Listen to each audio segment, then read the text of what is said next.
I never imagined finding a hidden document in my father's study would expose a $2 million betrayal, shattering our family's foundation, and forcing me to reveal the dark secret my sister had kept buried for 20 years.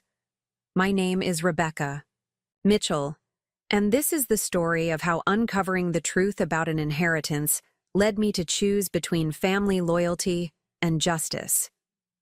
The mahogany grandfather clock in my father's study struck 3, its deep, resonant chimes echoing through the empty mansion that had been my childhood home. I stood by the massive bay window, watching as autumn leaves danced across the manicured lawn, each golden swirl a reminder of how much Dad had loved this season. It had been exactly 2 months since his passing, and today was the official reading of his will.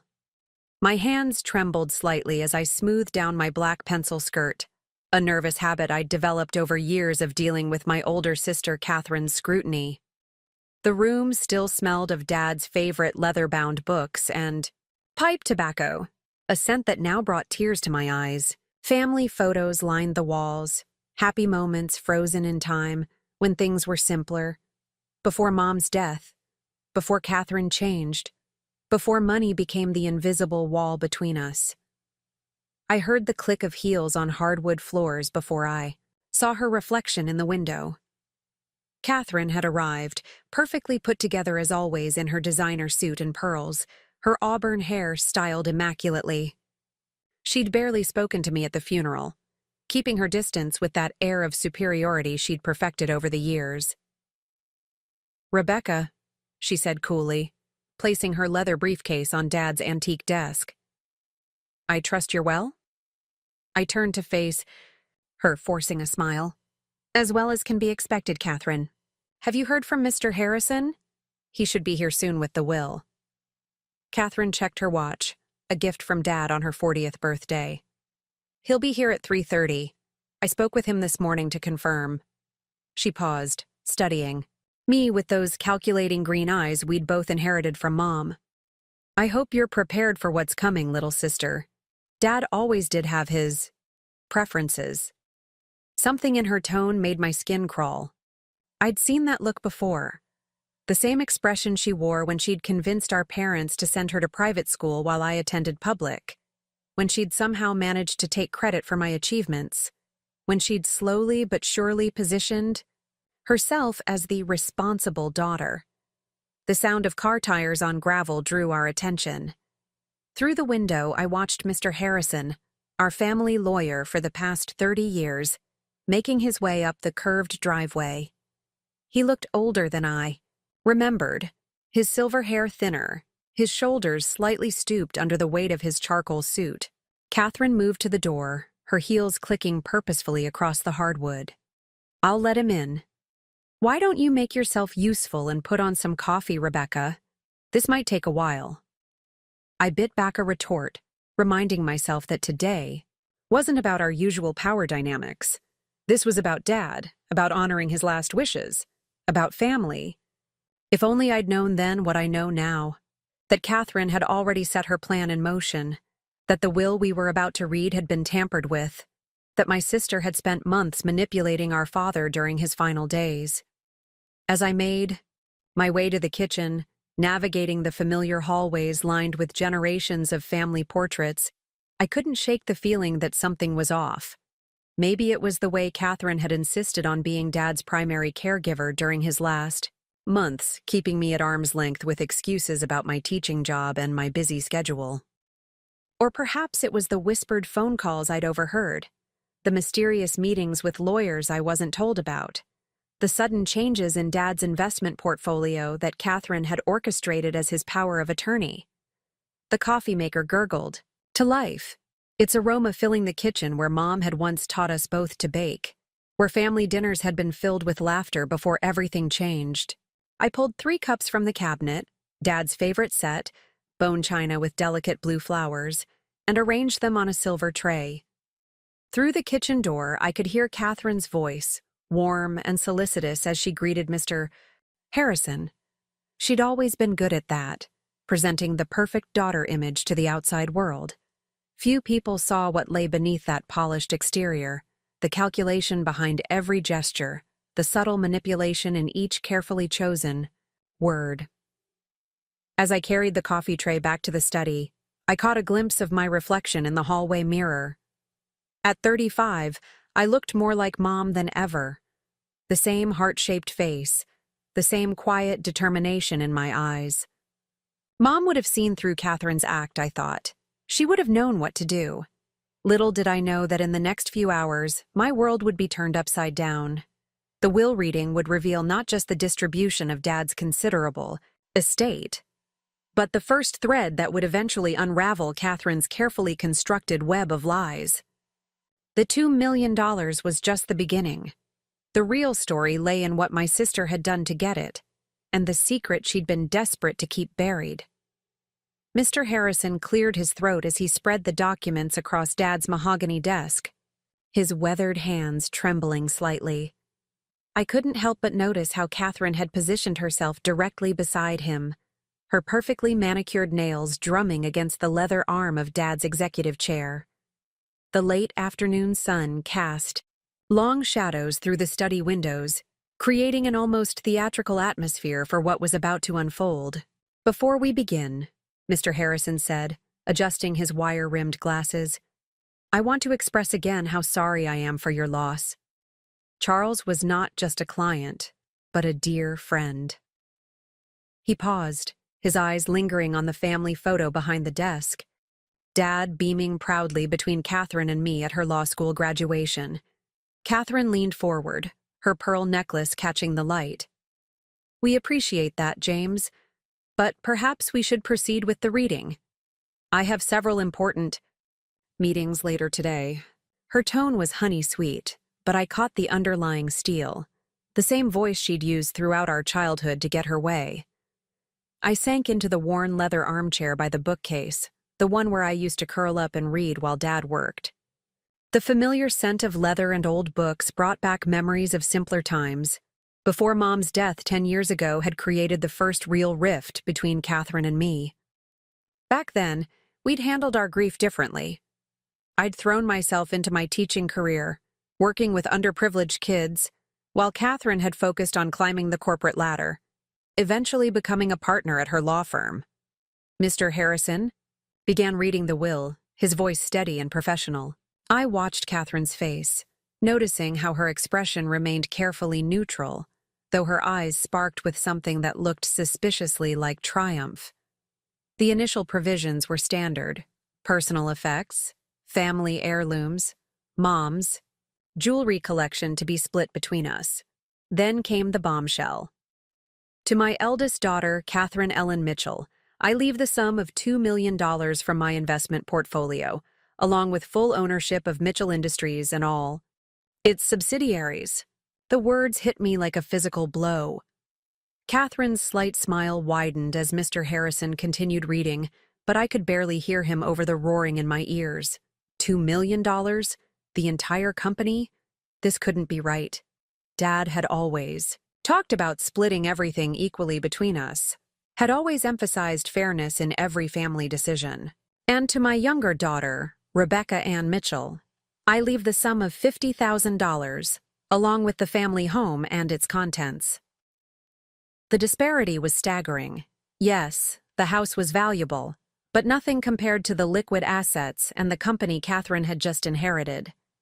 I felt the walls of the study closing in, memories flooding back of recent months, Catherine's increased presence during Dad's illness, the whispered phone conversations, the new lawyers she'd brought in to help with estate planning. "There must be some mistake," I heard myself say, my voice sounding distant and strange. "Dad always said he would split everything equally. He believed in fairness, in taking care of both of us." Catherine's laugh was soft and condescending. "Oh, Becca, always so naive." Dad clearly recognized who was better equipped to handle the family business. After all, what does a high school teacher know about running a multi-million-dollar company? Mr. Harrison shifted uncomfortably in his chair, shuffling papers with unnecessary vigor. I noticed how he avoided meeting my eyes, his usual warm demeanor replaced by something that looked almost like guilt. "Mr. Harrison," I said, fighting to keep my voice steady. When exactly was this will drafted? The last time Dad mentioned his estate plans to me, things were very different. The final version was signed 3 weeks before your father's passing, he replied, still not meeting my gaze. Catherine helped arrange the meetings, given her legal background and understanding of the situation. Understanding of the situation. The phrase echoed in my head as I watched Catherine gather the documents, her movements precise and practiced. I thought about those final weeks of Dad's life, how his medication had left him confused and disoriented, how Catherine had controlled access to his room, citing his need for rest whenever I tried to visit. If there are no other questions, Catherine said, rising smoothly from her chair, I really must be going. The board is expecting me for a preliminary meeting about the company transition. She paused at the door, her perfect composure cracking, just slightly as she added, Don't worry, little sister. You can keep living in the house. For now. Consider it my way of taking care of family. As the door closed behind her, I remained in Dad's study, the gravity of what had just happened slowly sinking in. Mr. Harrison busied himself with his briefcase, muttering something about needing to file paperwork, but I barely heard him leave. My eyes were drawn to Dad's desk, to the careful organization system he'd maintained for decades. Something about it looked different, slightly off, as if someone had recently reorganized it. Standing on shaky legs, I moved to the desk, running, my fingers along the familiar wood grain. Dad had always said that the truth leaves traces, that nothing important can ever be completely hidden. As I opened the top drawer, I noticed a slight gap in the wooden panel at the back, a secret compartment Dad had shown me years ago. My heart pounding, I pressed the hidden catch. Inside lay a single envelope, yellowed with age, addressed to Catherine in handwriting I didn't recognize. As I held it up to the fading light, I had no way of knowing that this innocent-looking envelope contained the key to unraveling everything. The truth about Catherine's past, the real reason behind her desperate grab for control, and a secret that would shake our family to its core. With trembling hands, I opened the envelope, the paper crackling with age. Inside was a letter dated 20 years ago, written in neat, feminine handwriting. The first line made my blood run cold. Dear Catherine, I know what really happened the night of the accident. The truth about Jennifer must come out.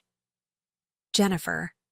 The name stirred something in my memory, a childhood friend of Catherine's who had disappeared during their senior year of high school. The official story was that she had run away, but there had always been whispers, rumors that never quite died. My phone buzzed, making me jump. Catherine's name flashed on the screen. I let it go to voicemail, my eyes fixed on the letter. As I read further, the pieces started falling into place. Jennifer hadn't run away at all.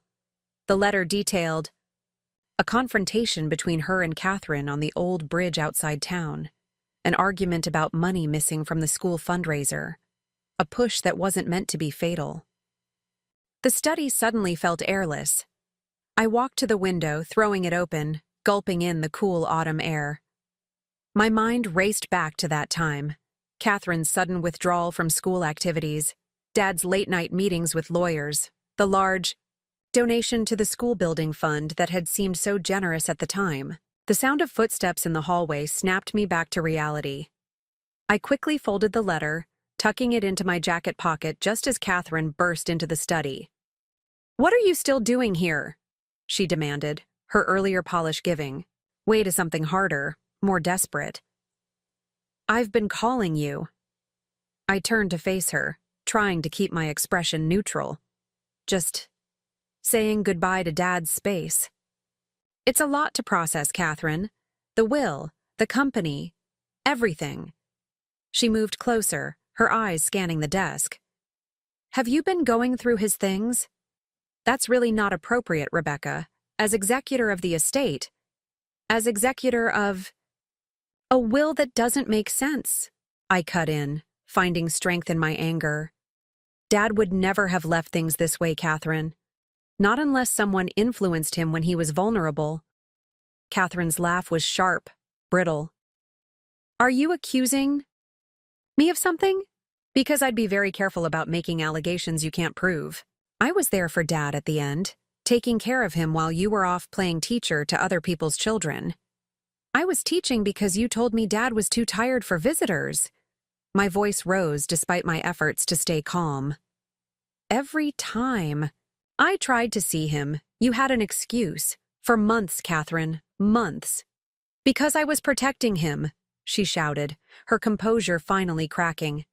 I was making sure his legacy was preserved, that the company stayed in capable hands. What would you have done with it? Turned it into a charity? I pulled the letter from my pocket, holding it up without a word. The color drained from Catherine's face as she recognized the handwriting. Where did you get that? Her voice was barely a whisper. It doesn't matter where I got it. What matters is what it says about Jennifer, about what really happened that night. I took a deep breath, steadying myself. Did Dad know? Is that how you convinced him to change the will?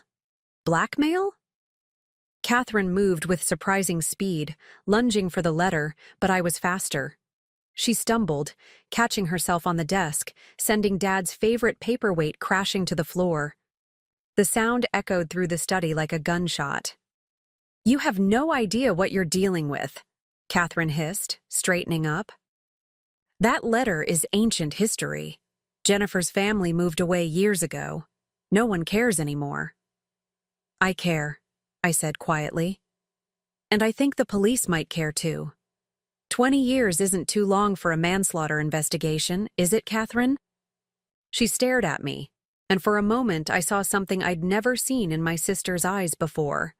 Fear. Then her mask slipped back into place, cold and calculating. Think very carefully about what you're doing, Rebecca, she said, her voice low and dangerous. That house you inherited?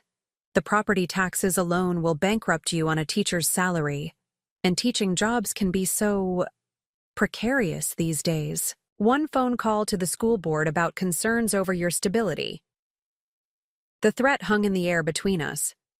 I looked at my sister, really looked at her, and saw a stranger. The Catherine I'd grown up with, the sister who had once protected me from schoolyard bullies who had held my hand at Mom's funeral, was gone. In her place stood someone consumed by greed and fear, willing to destroy anyone who threatened her carefully constructed facade. Get out, I said, my voice steady despite my racing heart. Get out of Dad's study. Get out of this house. You may have stolen his money, Catherine, but you won't steal my dignity, too. She hesitated for a moment, then gathered her belongings with deliberate slowness. At the door, she paused. You have 24 hours to forget about that letter, Rebecca. After that, I can't be responsible for what happens. As her heels clicked down the hallway, I sank into Dad's chair, the letter heavy in my pocket. The grandfather clock chimed again, marking the hour. In 24 hours, Catherine would be presenting herself to the board of Mitchell Industries as their new owner. In 24 hours, she would begin liquidating Dad's legacy to fuel her own ambitions. Unless I stopped her. I pulled out my phone and scrolled through my contacts until I found the number I was looking for. Emma Martinez, investigative reporter for the Springfield Herald. My finger hovered over the call button as I weighed 2 decades of family loyalty against the bitter taste of betrayal. The choice, I realized, had already been made the moment Catherine had chosen money over truth, power over family. The evening shadows grew longer as I sat in Dad's study. The letter from Jennifer's mother spread out before me, my hands trembling as I dialed Emma Martinez's number. The call went to voicemail. Emma, it's Rebecca Mitchell. I have a story you might be interested in. It's about Mitchell Industries and...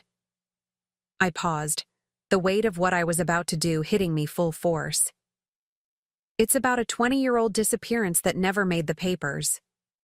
After hanging up, I began methodically, going through Dad's desk drawers, my mind racing with memories. Another discovery made my heart skip. A small notebook.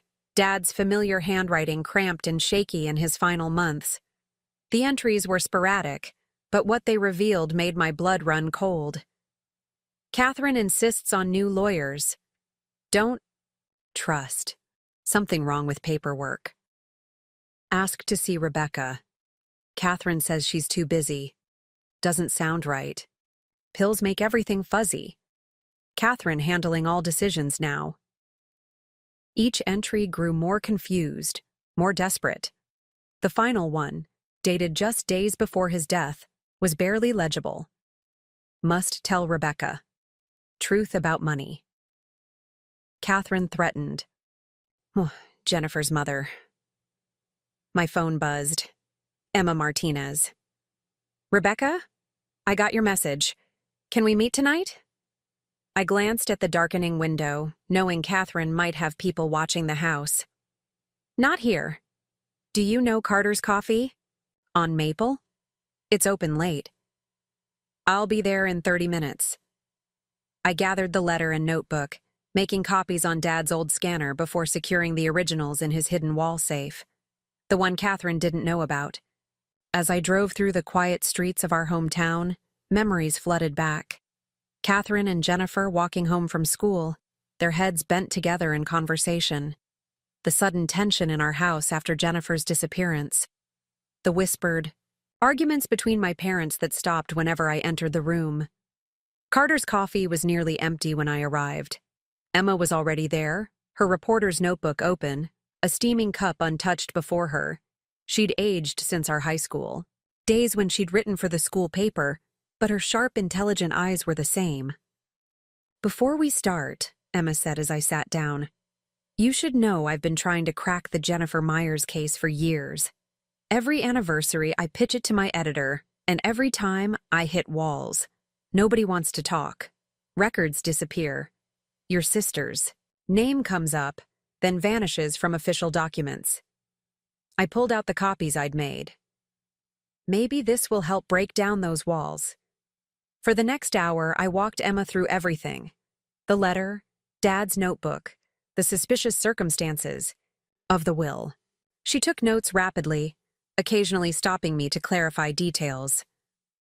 This is dynamite, Rebecca, she said finally. But you need to understand what you're doing. Going public with this won't just affect Catherine. It'll impact Mitchell Industries, hundreds of employees, your family's reputation. What about Jennifer's family? I countered. Don't they deserve to know the truth? And what about Dad's legacy? Catherine manipulated him when he was sick, took advantage of his condition, to steal everything he built. Emma studied me carefully. You're sure about this? Once I start digging, I can't stop, even if you change your mind. My phone buzzed again, a text from Catherine. Thought about what I said? Time's running out, little sister. Looking at her message, I felt a strange calm settle over me. I'm sure, but there's something else you should know. I pulled up the company's financial records on my tablet, documents I'd accessed using Dad's old passwords. The $2 million? It's not just about the inheritance. Look at these transactions from the last 3 months. Emma's eyes widened as she scrolled through the records. Shell companies, offshore accounts. Catherine's been siphoning money from Mitchell Industries for months. She needed control of the company to cover her tracks, I said, the pieces finally fitting together. The inheritance was just the final step. She's been planning this for years. As we talked, the coffee shop began closing around us. Emma had filled several pages with notes, her expression growing more intense. With each revelation, I'll need a few days to verify everything, get corroborating sources. Are you somewhere safe? Catherine sounds dangerous when cornered. I thought about the empty house waiting for me, filled with shadows and memories. I'll stay with my friend, Claire. Catherine doesn't know where she lives. Emma gathered her notes, her face serious. Be careful, Rebecca. Stories like this, they can take unexpected turns. And Catherine sounds like someone with a lot to lose. Walking to my car, I felt exposed under the streetlights, jumping at every shadow. The weight of what I'd set, in motion, pressed down on me. Tomorrow, Catherine would expect my surrender, expect me to fall in line like I always had. Instead, she would face the consequences of 20 years of secrets and lies. My phone buzzed one final time, an email notification. Catherine had sent a draft contract, offering to amend the inheritance if I signed a non-disclosure agreement. Her last attempt at buying my silence. With trembling fingers, I deleted the email. There would be no more deals, no more secrets. As I drove through the quiet streets toward Claire's house, Dad's voice echoed in my memory. The truth always finds its way to the light, sweetheart. Always. Claire's cozy bungalow on the outskirts of town felt like stepping into another world. String lights twinkled along the porch railings, and the scent of jasmine from her garden wrapped around me like a protective blanket. My best friend since college stood in the doorway, her artist's smock splattered with paint, concern etched on her face. "I opened a bottle of that red wine you like," she said, ushering me inside. "Now tell me everything. Your text scared me half to death." Amikei. Living room was Claire's studio space, canvases propped against walls, brushes soaking in jars. A half-finished landscape dominated one corner, the old bridge where Jennifer had disappeared, though Claire couldn't have known its significance. I sank into her paint-stained couch, the events of the day crashing over me like waves. "You? Remember Jennifer Myers?" I asked, watching Claire's expression shift from confusion to recognition. "The girl who vanished our senior year? Of course. Catherine was friends with her, wasn't she?" Claire poured wine into mismatched mugs, proper glasses long since sacrificed to her artistic pursuits. I pulled out my phone, showing her the photo I'd taken of the letter. As she read, her eyes widened, hand covering her mouth. "Oh my God, Rebecca. All this time. And now Catherine's stolen your inheritance too?"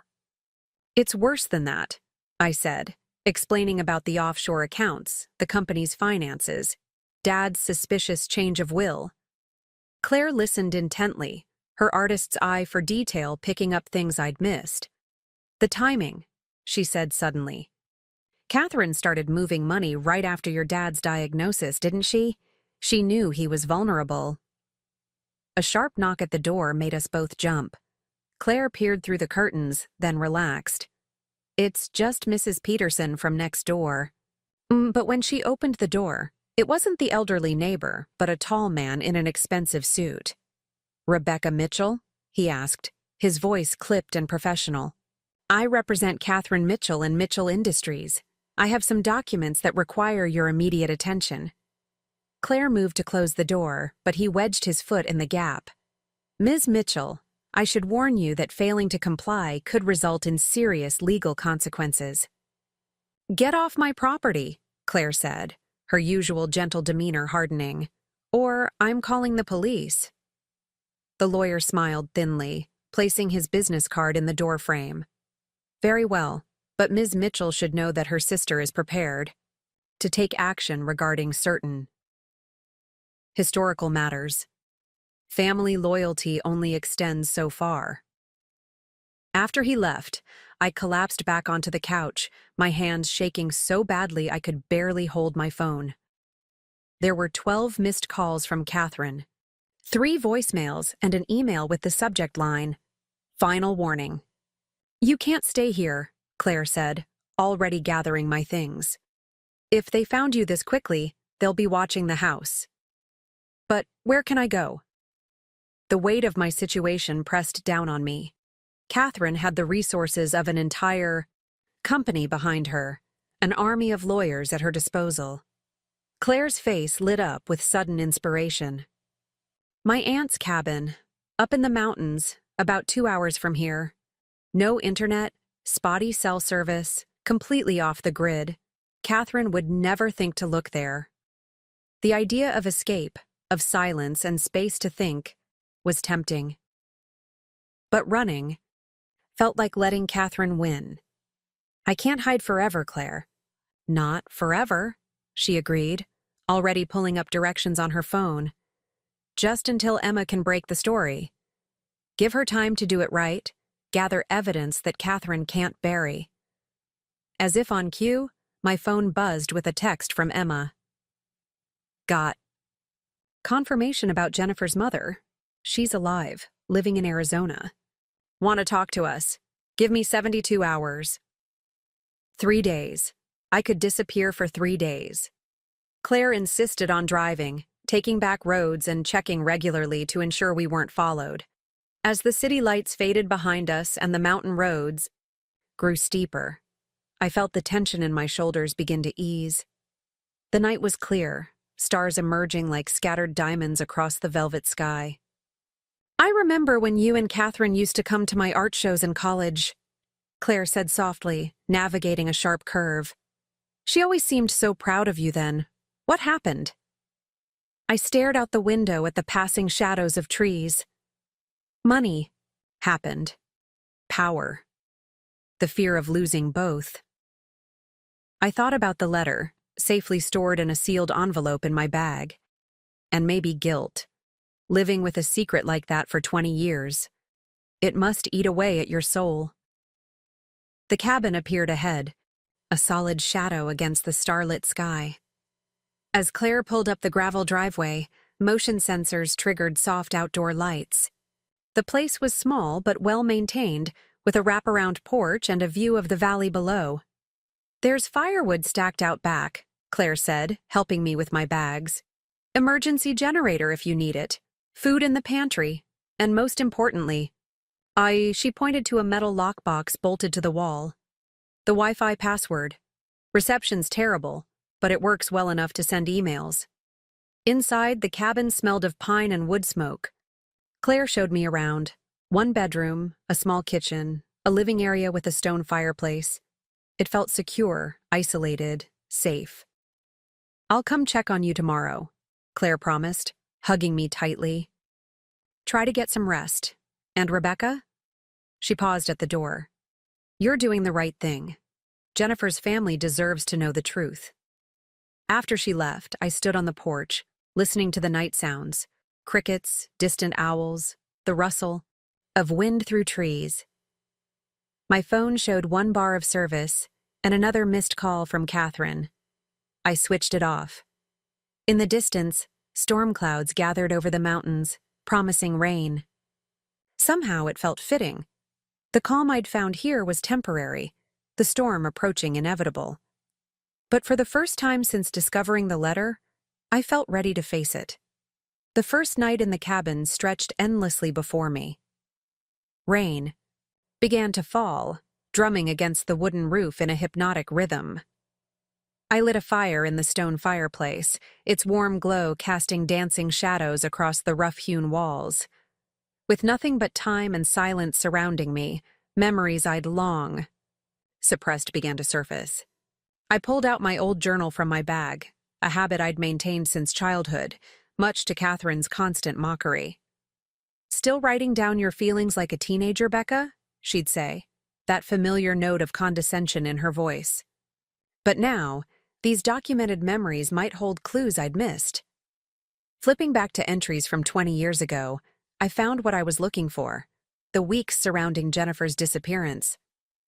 My teenage self had noticed things, small details that seemed insignificant then, but now painted a disturbing picture. Catherine came home late again tonight. Her clothes were wet even though it hasn't rained. She was arguing with Dad in his study. I couldn't hear what about, but she was crying. She's never crying. Jennifer wasn't at school today. Catherine says she probably ran away to Los Angeles like she always talked about, but something feels wrong. She left all her things behind, even her favorite leather jacket. Dad made a huge donation to the school today, $50,000 for the new library. Catherine's been spending a lot of time with the lawyers. Mom looks worried all the time. A loud crack of thunder made me jump, spilling tea across the journal's pages.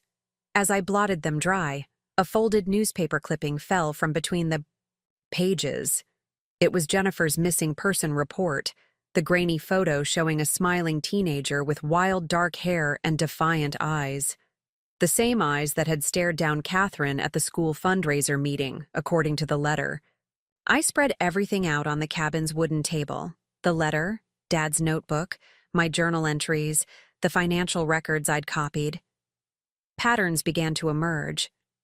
The school donation had been made the day after Jennifer disappeared. Catherine had changed that night, becoming more controlled, more ambitious. And now, 20 years later, she was using the same tactics, lawyers, threats, money, to maintain control. My laptop connected to the cabin's weak Wi-Fi, and I began searching. News archives. Jennifer's disappearance had made headlines for weeks, then months, before fading into the background of small-town mysteries. But one article caught my eye, an interview with Jennifer's mother 6 months after the disappearance. Jennifer knew something, Mrs. Myers had said. Something about the fundraiser money. She was going to report it, do the right thing. Then she vanished. The fundraiser. I remembered it clearly now. Catherine had been the treasurer, responsible for thousands of dollars in donations. The money that was supposed to build a new gymnasium had somehow dwindled to nothing, with only vague explanations about administrative costs. My phone buzzed on the table. I'd turned it back on briefly to check for messages from Emma. Instead, there was a new email from an anonymous address. The subject line made my blood run cold. I know what Catherine did. With trembling fingers, I opened it. Inside was a single image, a photograph I'd never seen before, clearly taken the night Jennifer disappeared. It showed the old bridge, 2 figures in the distance, one pushing the other. The timestamp placed it minutes before Jennifer was last seen. "There's more where this came from," the message read. "Meet me tomorrow. Sunrise. The bridge." I stared at the photo until my vision blurred. The quality was poor, the figures barely distinguishable. But I knew in my gut what I was seeing. The moment Catherine's perfect life began and Jennifer's ended. A fresh wave of thunder rattled the cabin's windows. I moved to the fireplace, adding another log, watching the flames consume it. Like Catherine had consumed our family's legacy, Dad's trust, my inheritance. Like she'd consumed the truth about that night at the bridge. The rain intensified, becoming a solid wall of sound. In this isolated cabin, surrounded by darkness and storm, I felt both protected and trapped. The anonymous email posed a new threat. Or was it an opportunity? The bridge had been Jennifer's last known location, the place where one secret had created a 20-year cascade of lies. I opened my journal to a fresh page and began to write, not stopping until the sky began to lighten behind the mountain peaks. The decision I'd reached filled 3 pages, my handwriting becoming steadier as my resolve strengthened. I would meet the anonymous photographer. I would face the bridge where it all began. And this time, I would not let Catherine bury the truth. As dawn approached, I packed my evidence carefully into my bag. Claire had left her car keys on the counter along with a note. "Be careful. Call if you need me." The storm had passed, leaving behind a world washed clean, the air sharp with the scent of wet earth and pine. The old bridge was an hour's drive away. I had time to prepare, to steady my nerves. But first, I sent 2 messages. To Emma. New, evidence emerging. Meet me at the bridge at sunrise. Bring your camera. To Claire. If you don't hear from me by noon, send everything in the sealed envelope to the police. The cabin had served its purpose, giving me space to think, to connect the dots, to find my courage. Now it was time to face the past, not just Catherine's past, but our family's legacy of secrets and silence. The drive to Miller's Bridge felt like traveling through time. The old access road was barely maintained now, crumbling asphalt giving way to gravel and mud from the night's storm. My headlights cut through the pre-dawn mist, illuminating the skeletal trees that lined the approach. 20 years ago, this had been a popular spot for high school students, remote enough for privacy, close enough to town for quick escapes. I parked Claire's car in the overgrown lot, killing the engine but leaving the keys in the ignition. The bridge loomed ahead, its rusted metal framework rising like a prehistoric skeleton in the gray morning light. Yellow police tape, faded and tattered, still clung to one of the support beams, a ghost of the original investigation. As I waited, I pulled out the newspaper clippings I'd collected during my night of research. The story had evolved over those first crucial weeks after Jennifer's disappearance. Week 1. Local teen missing. Foul play not suspected. Week 2. Search expands for missing honor student. Week 3. Family offers reward for information. Week C. Police scale back search efforts. But it was a small article from Week 6 that had caught my attention, buried on page 12. Easily missed. Missing teen's bank account shows large deposit before disappearance. The money had never been explained. The lead apparently dropped. Now I knew why. The amount matched exactly what had gone missing from the school fundraiser. A car's headlights swept across the bridge and I tensed. But it was Emma's familiar sedan pulling up beside me, the reporter's face grim in the growing light. "You're not going to believe what I found," she said, climbing out with her camera bag. "I managed to track down the original detective who worked Jennifer's case. He's retired now, living in Florida. The things he told me about Catherine's involvement, the evidence that mysteriously disappeared." Another set of headlights appeared at the far end of the bridge. A black SUV with tinted windows rolled to a stop, its engine idling. "That's not all," I said, showing Emma the anonymous email. "Someone else knows what happened here." The SUV's door opened. A figure emerged. Not the mysterious photographer I'd expected, but an elderly woman I recognized instantly from old news photos, though her hair had gone from black to silver. "Mrs. Myers," Emma breathed. Jennifer's mother walked slowly toward us, her cane tapping against the bridge's metal surface. Despite her age, her eyes were sharp, focused, missing nothing. I was wondering when someone would finally start asking the right questions, she said, her voice stronger than her fragile appearance suggested. "I've waited 20 years for this moment." From her bag, she withdrew a thick manila envelope. "Jennifer kept records," she explained, "of everything. The missing fundraiser money, the fake receipts, the threats Catherine made when Jennifer discovered the truth. My daughter was many things, but she wasn't careless. She gave me copies of everything the night before she disappeared." "But why wait so long to come forward?" I asked, struggling to process this new information. Mrs. Myers' laugh was bitter. "Your father paid me a visit the day after Jennifer disappeared. Explained how accusations without proof could lead to difficult legal situations. How a grieving mother might lose her house fighting a lengthy court battle.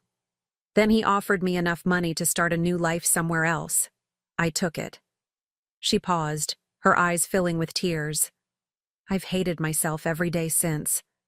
Emma was already photographing the documents Mrs. Myers had brought, her camera clicking rapidly in the growing light.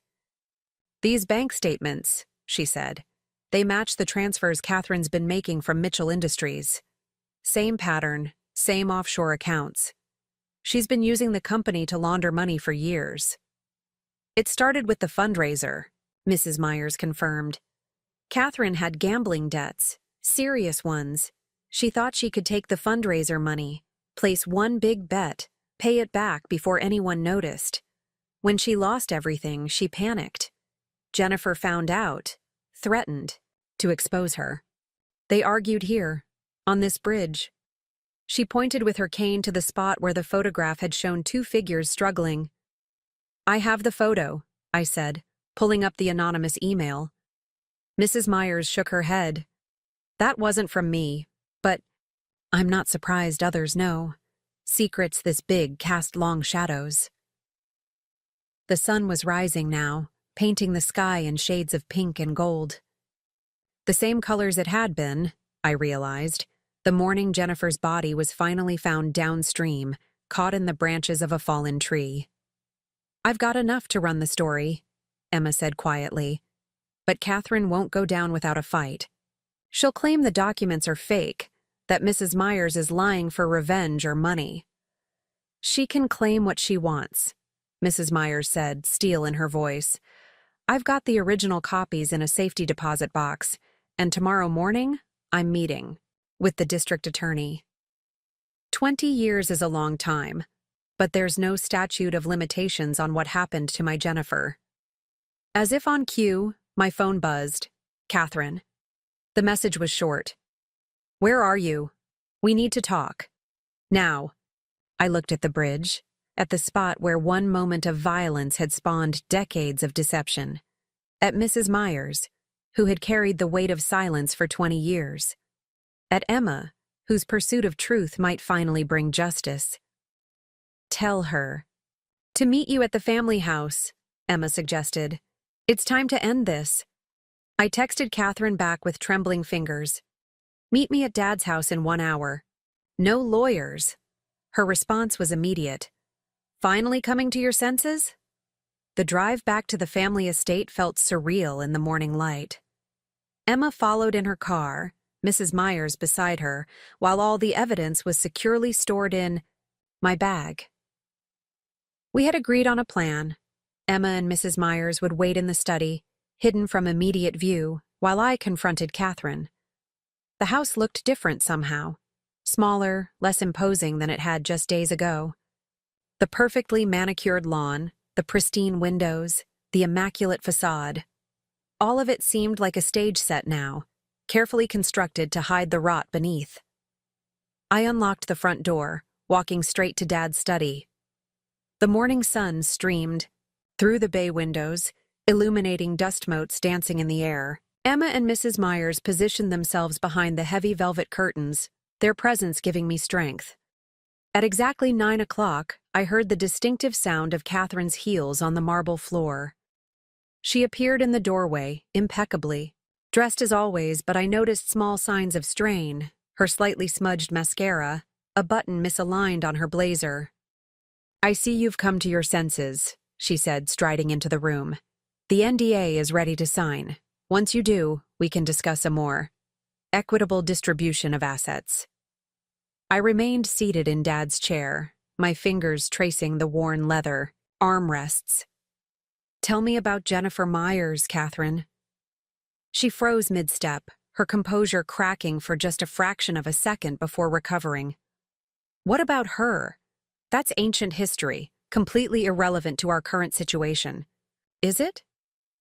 I opened my bag slowly, removing the documents one by one.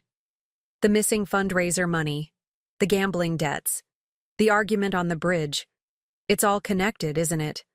A pattern that started 20 years ago and never stopped. Catherine's laugh was sharp, brittle.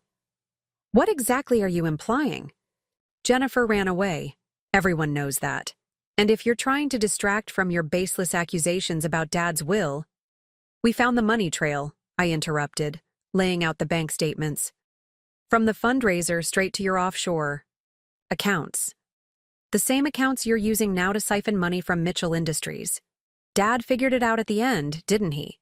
That's why you had to act so quickly." Her face hardened. "You're delusional, and these documents are obviously fake. My lawyers will..." "Your lawyers can't help you anymore, Catherine." I nodded toward the curtains. Emma stepped out first, her camera already recording. Then Mrs. Myers emerged, and Catherine's facade crumbled completely. She staggered backward, gripping the doorframe for support. "Hello, Catherine," Mrs. Myers said quietly. "You've aged well. Success must agree with you." This is a setup," Catherine stammered. "You can't prove anything. It was 20 years ago." "Actually, we can prove everything," Emma interjected. "The original detective kept copies of all the evidence that mysteriously disappeared." Fascinating reading. But what really interests me is how the same financial pattern continues today with Mitchell Industries. Catherine's eyes darted between us, calculating. What do you want? Money? Fine. Name your price. I want the truth, I said, standing up. I want you to face what you did. To Jennifer, to Dad, to our family. No more buying silence. No more threats, no more lies. You don't understand, Catherine's voice cracked. I never meant to. It was an accident. Jennifer was going to ruin everything. She wouldn't listen, wouldn't take the money I offered. We fought. She slipped. I panicked. So you let her family think she ran away? My voice rose. Let them suffer for 20 years while you built your perfect life on their pain? I had no choice, Catherine shouted. Dad protected me, helped me cover it up. He understood what was at stake. Our family's reputation, my future. Everything I've done since then was to protect what we built. No, Mrs. Myers stepped forward. You did it to protect yourself, just like you're doing now with your sister's inheritance. Catherine's hand moved to her phone. One call and my security team is already being questioned by the police, Emma cut in. Along with your lawyers. The DA is very interested in both the old case and the new financial evidence. All color drained from Catherine's face. The first time in my life, I saw my sister's carefully constructed world crumbling around her. She looked small suddenly, vulnerable, like the teenager she must have been that night on the bridge.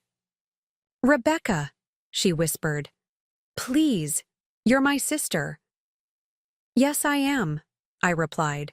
Which is why I'm not letting you run from this anymore. It's time to face the truth, Catherine. All of it. The sound of police sirens in the distance grew louder. Catherine sank into a chair, her shoulders slumping in defeat. As red and blue lights began to flash through the windows, I thought about all the moments that had led us here. Every lie, every manipulation, every choice that had turned my sister from someone I admired into someone I barely recognized. The truth was finally emerging, but at what cost to our family? The next few hours passed in a blur of police statements, camera flashes, and formal declarations. I watched from Dad's study window as Catherine was escorted to a police car, her designer heels clicking one last time across the driveway where we'd played as children. She didn't look back. Detective Sarah Chen, the lead investigator, sat across from me and Dad's study, her dark eyes sharp and attentive as she reviewed my statement. The afternoon sun cast long shadows across the room, highlighting the empty spaces where family photos had already been taken as evidence. You understand, Chen said, closing her notebook, that this goes beyond just your sister. The financial fraud at Mitchell Industries affects hundreds of employees, shareholders, clients. The DA is calling it one of the largest corporate fraud cases in state history. I nodded, my throat tight. What about Jennifer's case? 20 years is a long time, Chen admitted. But with Mrs. Myers' evidence and your sister's partial confession, we have enough to proceed. The recovery team is already at the bridge, searching the area with modern equipment. Emma had left hours ago to file her story, promising to send me an advance copy before it went to print. Mrs. Myers had gone with her, years of grief and anger finally finding purpose in pursuit of justice. As the police finally cleared out, Claire arrived, armed with takeout containers and a bottle of wine. We sat in the kitchen, the same space where just days ago I'd been the unsuspecting sister about to discover a devastating truth. The board of Mitchell Industries called, I said, picking at my untouched food. They're holding an emergency meeting tomorrow. As Dad's other heir, they want me there. Claire reached across the table, squeezing my hand. What are you going to do? I pulled out a folder, documents I'd prepared during my night at the cabin but hadn't shown anyone yet. I have a plan, but I need your honest opinion. Inside were proposals for restructuring Mitchell Industries, establishing a victims' compensation fund for those affected by Catherine's fraud, creating a scholarship program in Jennifer's name, transforming the company's focus toward ethical business practices and community investment. Dad built this company to help people, I explained, before Catherine got her hands on it, before greed corrupted everything. I want to restore that legacy. Claire reviewed the documents, her artist's eye catching details I'd missed. This isn't just damage control, she observed. This is a complete transformation. The board might resist. Let them, I said, surprising myself with my firmness. I'm done letting fear of confrontation enable more wrongdoing. My phone buzzed. A text from Emma. Story goes live at midnight. You should read it first. I opened the attached file. Claire reading over my shoulder. 20-year mystery solved. Local businesswoman arrested in cold case and corporate fraud investigation. The article was thorough, damning, but fair. Emma had woven together the past and present, showing how one act of violence had spawned decades of deception. She'd included statements from former employees who'd suspected fraud, experts analyzing the financial evidence, and a moving interview with Mrs. Myers. There's something else, Claire said softly. The police found this when they were collecting evidence. She handed me an envelope, yellowed with age. Inside was a letter in Dad's handwriting, dated just days before his death. My dearest Rebecca, if you're reading this, then I'm gone, and the truth I've carried for 20 years weighs heavier than ever. I protected Catherine that night, convinced myself it was for the best, that she would learn and change. Instead, I watched her become someone I no longer recognized, someone who valued money and power over family and truth. I tried to fix it, at the end, to change the will back, to come forward about Jennifer, but Catherine had too much control, and the medication made everything so foggy. I failed Jennifer's family. I failed our family. Most of all, I failed you. The company was never meant to be a weapon. It was meant to build things, help people, make the world a little better. I see that spirit in you, Rebecca, the strength to do what's right, no matter the cost. The truth about that night is in the safe behind your mother's portrait. Evidence I could never bring myself to destroy. Use it wisely, and please find a way to forgive me. All my love, Dad. Tears blurred my vision as Claire held me. The weight of Dad's final confession settling around us. Outside, news vans were already gathering at the gate, their satellite dishes raised like strange flowers in the fading light. Tomorrow I would face the board, the press, the task of rebuilding, everything Catherine had nearly destroyed. But tonight, in this kitchen where our family had once shared happier meals, I made a decision that would define the next chapter of our story. I need to see her, I said finally, before the story breaks, before everything changes forever. Claire looked concerned. Are you sure? After everything she did? I thought about the sister who had taught me to ride a bike, who had held my hand at Mom's funeral, who had somewhere along the way lost herself so completely to greed and fear that she'd destroyed everything she touched. She's still my sister, I said softly. And before we face tomorrow, she needs to know she's not alone in facing the consequences of her choices. The county detention center loomed before me, a stark concrete building bathed in harsh fluorescent light. The evening air was thick with humidity as I followed a stone-faced guard through a series of security checkpoints. My heels echoed against the polished floors. I'd dressed formally, as if for a business meeting, though I wasn't sure why. Perhaps some part of me still wanted to show Catherine that I could match her polished exterior. 10 minutes, the SOC guard said, leading me to a small room divided by bulletproof glass. No physical contact, no passing of items. Everything is recorded.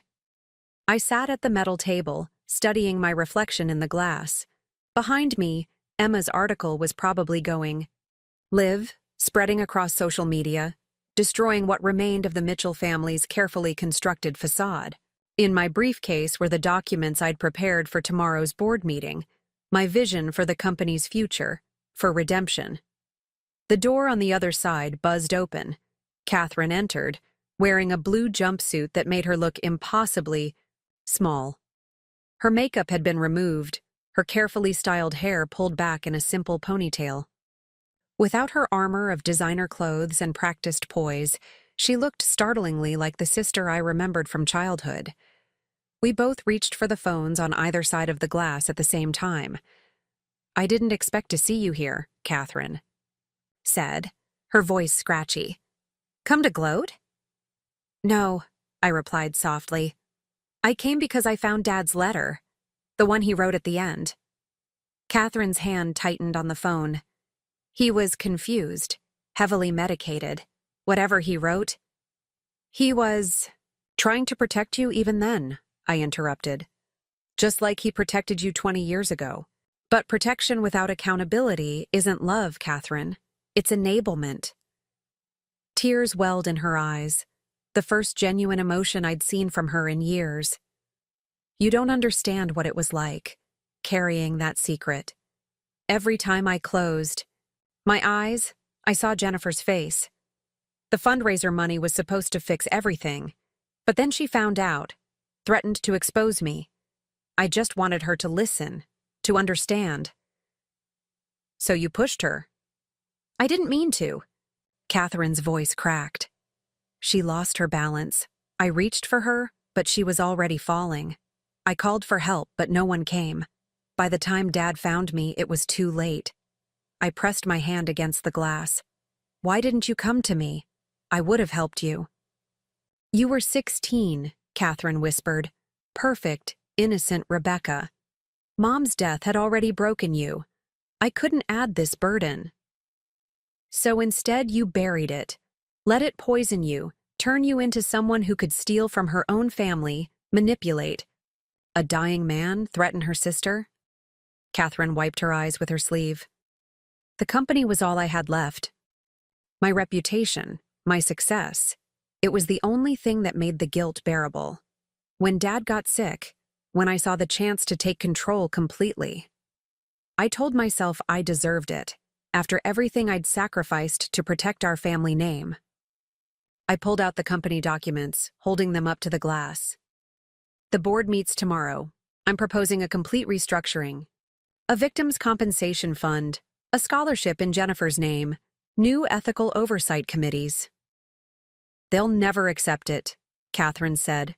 "The shareholders will have to choose between my plan and a complete collapse when your fraud becomes public," I finished. "The article goes live at midnight. By morning, everyone will know everything." Catherine's facade crumbled completely. She pressed her forehead against the glass, shoulders shaking with silent sobs. "I'm sorry," she whispered. "God, Rebecca, I'm so sorry. For Jennifer, for Dad, for what I did to you. I don't expect forgiveness." "Good," I said firmly. "Because that's not why I'm here. I'm here because you're my sister, and you're about to face the hardest time of your life. The truth is finally coming out, Catherine, all of it. And I want you to know that while I can't protect you from the consequences, I won't abandon you to face them alone." The guard appeared, signaling our time was almost up. "The company," Catherine said quickly. "Dad's legacy. Please don't let my mistakes destroy everything he built." I stood, gathering my things. Dad's legacy wasn't the company, Catherine. It was the belief that it's never too late to choose truth over lies, redemption over pride. Tomorrow, I start rebuilding what your choices destroyed. But I'm doing it my way, with honesty, accountability, and hope. As I turned to leave, Catherine called out, "Rebecca, tell Mrs. Myers. Tell her I'll give them everything they need to find Jennifer. It's time to bring her home." Walking out of the detention center, I felt lighter somehow. The truth hadn't changed the past, hadn't erased the pain or guaranteed forgiveness. But it had opened a path forward, one step at a time. My phone buzzed. Emma's article had just gone live. Above it was a message from Claire. "Ready for tomorrow?" I looked back at the building where Catherine would spend the night facing her demons. then at the city skyline where the Mitchell Industries tower stood waiting for dawn and change. Yes, I typed back. For the first time in 20 years. I think we all are. The Mitchell Industries boardroom buzzed with tension as dawn broke over the city skyline. 18 board members sat around the massive oak table, their faces illuminated by the glow of tablets displaying Emma's article. The story had exploded overnight, making national headlines and sending the company's stock into a nosedive. I stood at the head of the table, my father's old position, dressed in a simple black suit that felt like armor. The wall of windows behind me offered a panoramic view of the city waking up, news vans already gathering at the building's entrance like vultures. "Ms. Mitchell," Gerald Porter, the lead director, cleared his throat. "While we appreciate you calling this emergency meeting, surely you understand that given the circumstances, I interrupted, my voice steady. Every person in this room needs to decide whether they were complicit in my sister's fraud or merely negligent in their oversight duties. Either way, the SEC will be asking questions." That silenced them. I opened my presentation, the screens around the room lighting up with my proposed restructuring plan. Mitchell Industries was founded on principles of innovation and community service, I began. My father built this company to create jobs, support families, and contribute to society. Somewhere along the way, those values were corrupted.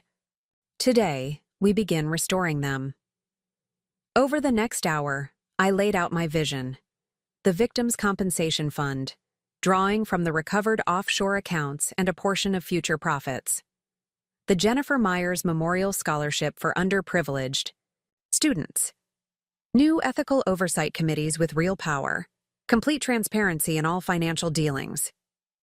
"This is insanity," Porter exploded. "The shareholders will revolt. The stock price is already falling," I finished, "and will continue to fall as more details of Catherine's fraud emerge. We can either get ahead of this, show real commitment to change, or watch this company collapse under the weight of investigations and lawsuits." "And who exactly would lead this transformation?" Another board member asked skeptically. "You're a high school teacher." I smiled, pressing a button. On my remote, the screens filled with names and faces, experts in corporate ethics, financial oversight specialists, community leaders. Meet your new executive team, people chosen for their integrity and expertise, not their connections. And yes, I will be stepping in as CEO. "This is highly irregular," Porter sputtered. "The bylaws allow for emergency succession in cases of criminal misconduct," I finished. "My father's shares, combined with those recovered from Catherine's illegal transfers, give me controlling interest. I'm not asking for permission, gentlemen. I'm telling you how we're going to save this company." The boardroom erupted in heated discussions. Through the chaos, I noticed Sandra Chen, the youngest board member, studying my proposal intently. "The scholarship program," she said, cutting through the noise. "It's not just about Jennifer Myers, is it? It's about preventing future tragedies born from desperation and greed."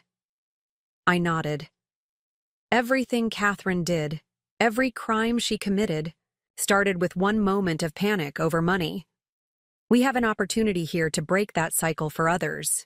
"I second the proposal," Sandra announced firmly, "and I volunteer to chair the ethics committee." One by one, other board members began to fall in line, seeing the inevitability of change. By noon, the votes were in. My plan had passed, though narrowly. Porter and his closest allies resigned in protest, but I had expected that. Sometimes, healing required cutting away the rot. As the boardroom emptied, my phone buzzed with a message from Detective Chen. "Recovery team found. Something at the bridge. You should come." I gathered my things, pausing to look at Dad's portrait on the boardroom wall. He seemed to be smiling slightly, as if he knew this day would come. The drive to Miller's Bridge took me through streets lined with reporters and camera crews. News of Catherine's arrest and the company's upheaval had brought the national media to our small town. But they weren't gathered at the bridge. That scene was grimmer, marked by police tape and search equipment.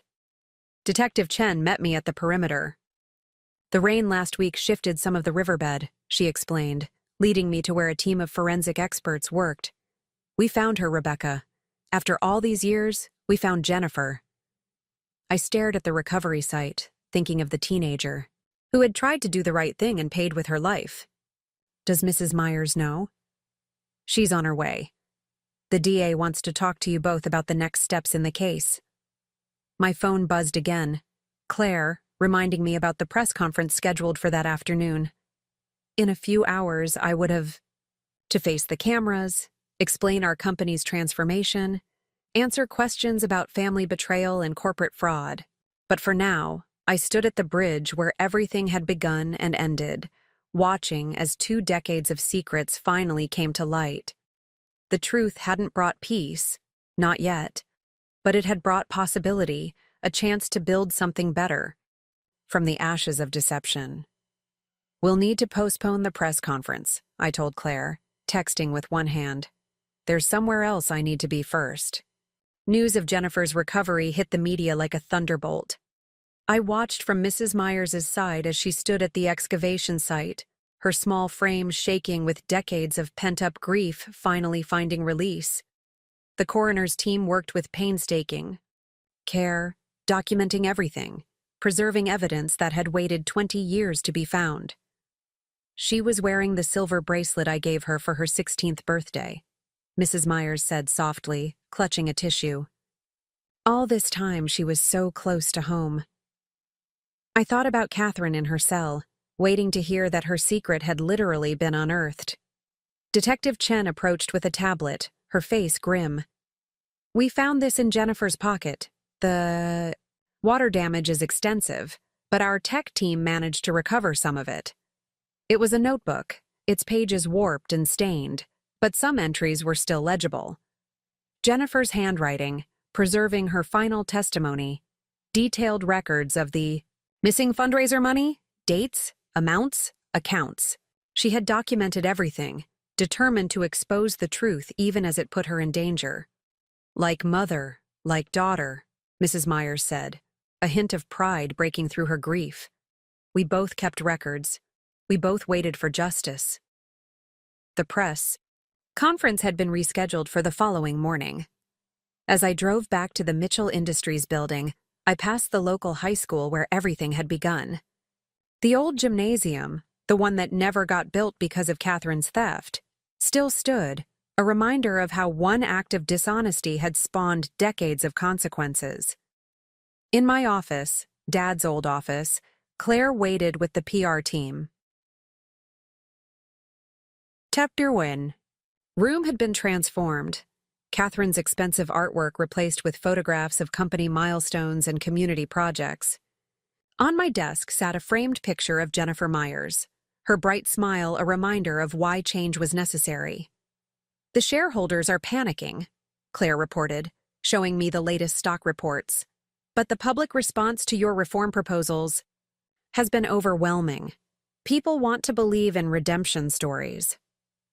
I reviewed the speech we'd prepared, making adjustments. This wasn't just about corporate restructuring anymore. It was about acknowledging the past while building a different future. We need to add something, I said, picking up a pen. A new initiative, the Jennifer Myers Whistleblower Protection Program, full legal support and protection for any employee who reports ethical violations. The PR team exchanged glances, but Claire smiled, making sure no one else has to choose between truth and safety. As evening approached, I received an unexpected call from the detention center. Catherine had seen the news about Jennifer's recovery and wanted to talk. Part of me wanted to refuse, to let her sit with the consequences of her actions, but I remembered my promise not to abandon her. The holding cell was different this time. No glass partition, just a metal table and 2 chairs. Catherine looked even smaller than before, her shoulders hunched under the weight of exposure. They found her notebook, she said as I sat down. Jennifer's final evidence against me. Fitting, isn't it? She gets the last word after all.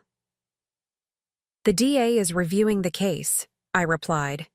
With your confession and the new evidence, they're talking about a plea deal. Substantial prison time, but not life. Catherine nodded slowly.